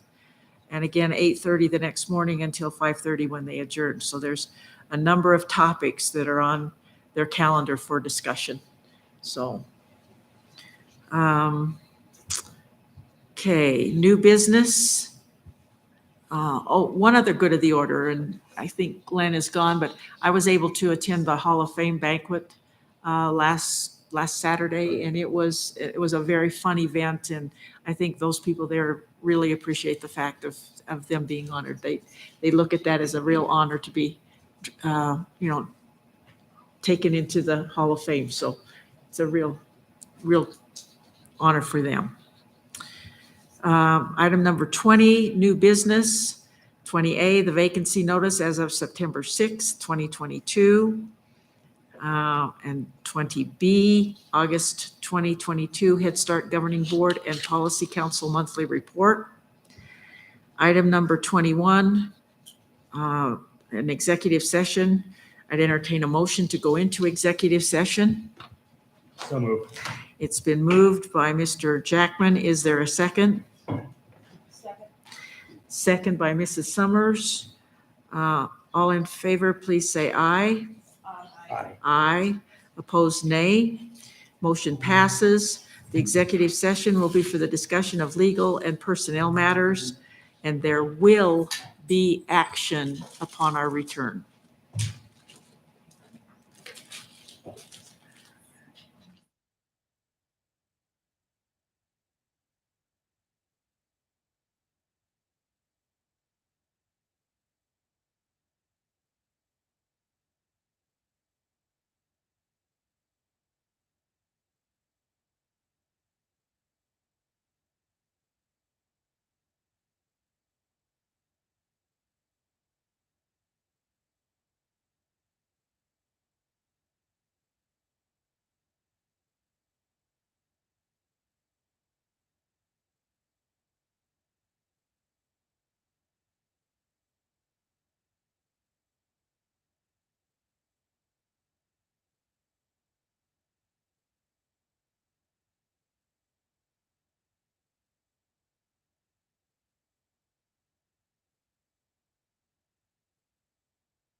Are we good? I'd entertain a motion to return to executive, or to return from executive session to the regular meeting. So moved. It's been moved by Mr. Jackman. Is there a second? Second. Second by Mrs. Summers. All in favor, please say aye. Aye. Opposed, nay. Motion passes. Okay, item number 22, recommendation for approval of a resolution authorizing the district to act in concert with other similarly impacted districts and to seek legal action against the state of Wyoming. Is there a motion? So moved. It's been moved. Is there a second? Second by Mrs. Thompson. All in favor, please say aye. Aye. Aye. Opposed, nay. Motion passes. Okay, are there any other motions? Madam Chair, Mrs. Summers? I move to accept the recommendation of the administration regarding a student discipline matter. Is there a second? Second. Second by Mr. Jackman. All in favor, please say aye. Aye. Aye. Opposed, nay. Motion passes. I now entertain a motion to adjourn. So moved. Moved by Mr. Jackman. Is there a second? Second. Second by Mrs. Summers. All in favor, please say aye. Aye. Aye. Opposed, nay. Motion passes. We are adjourned.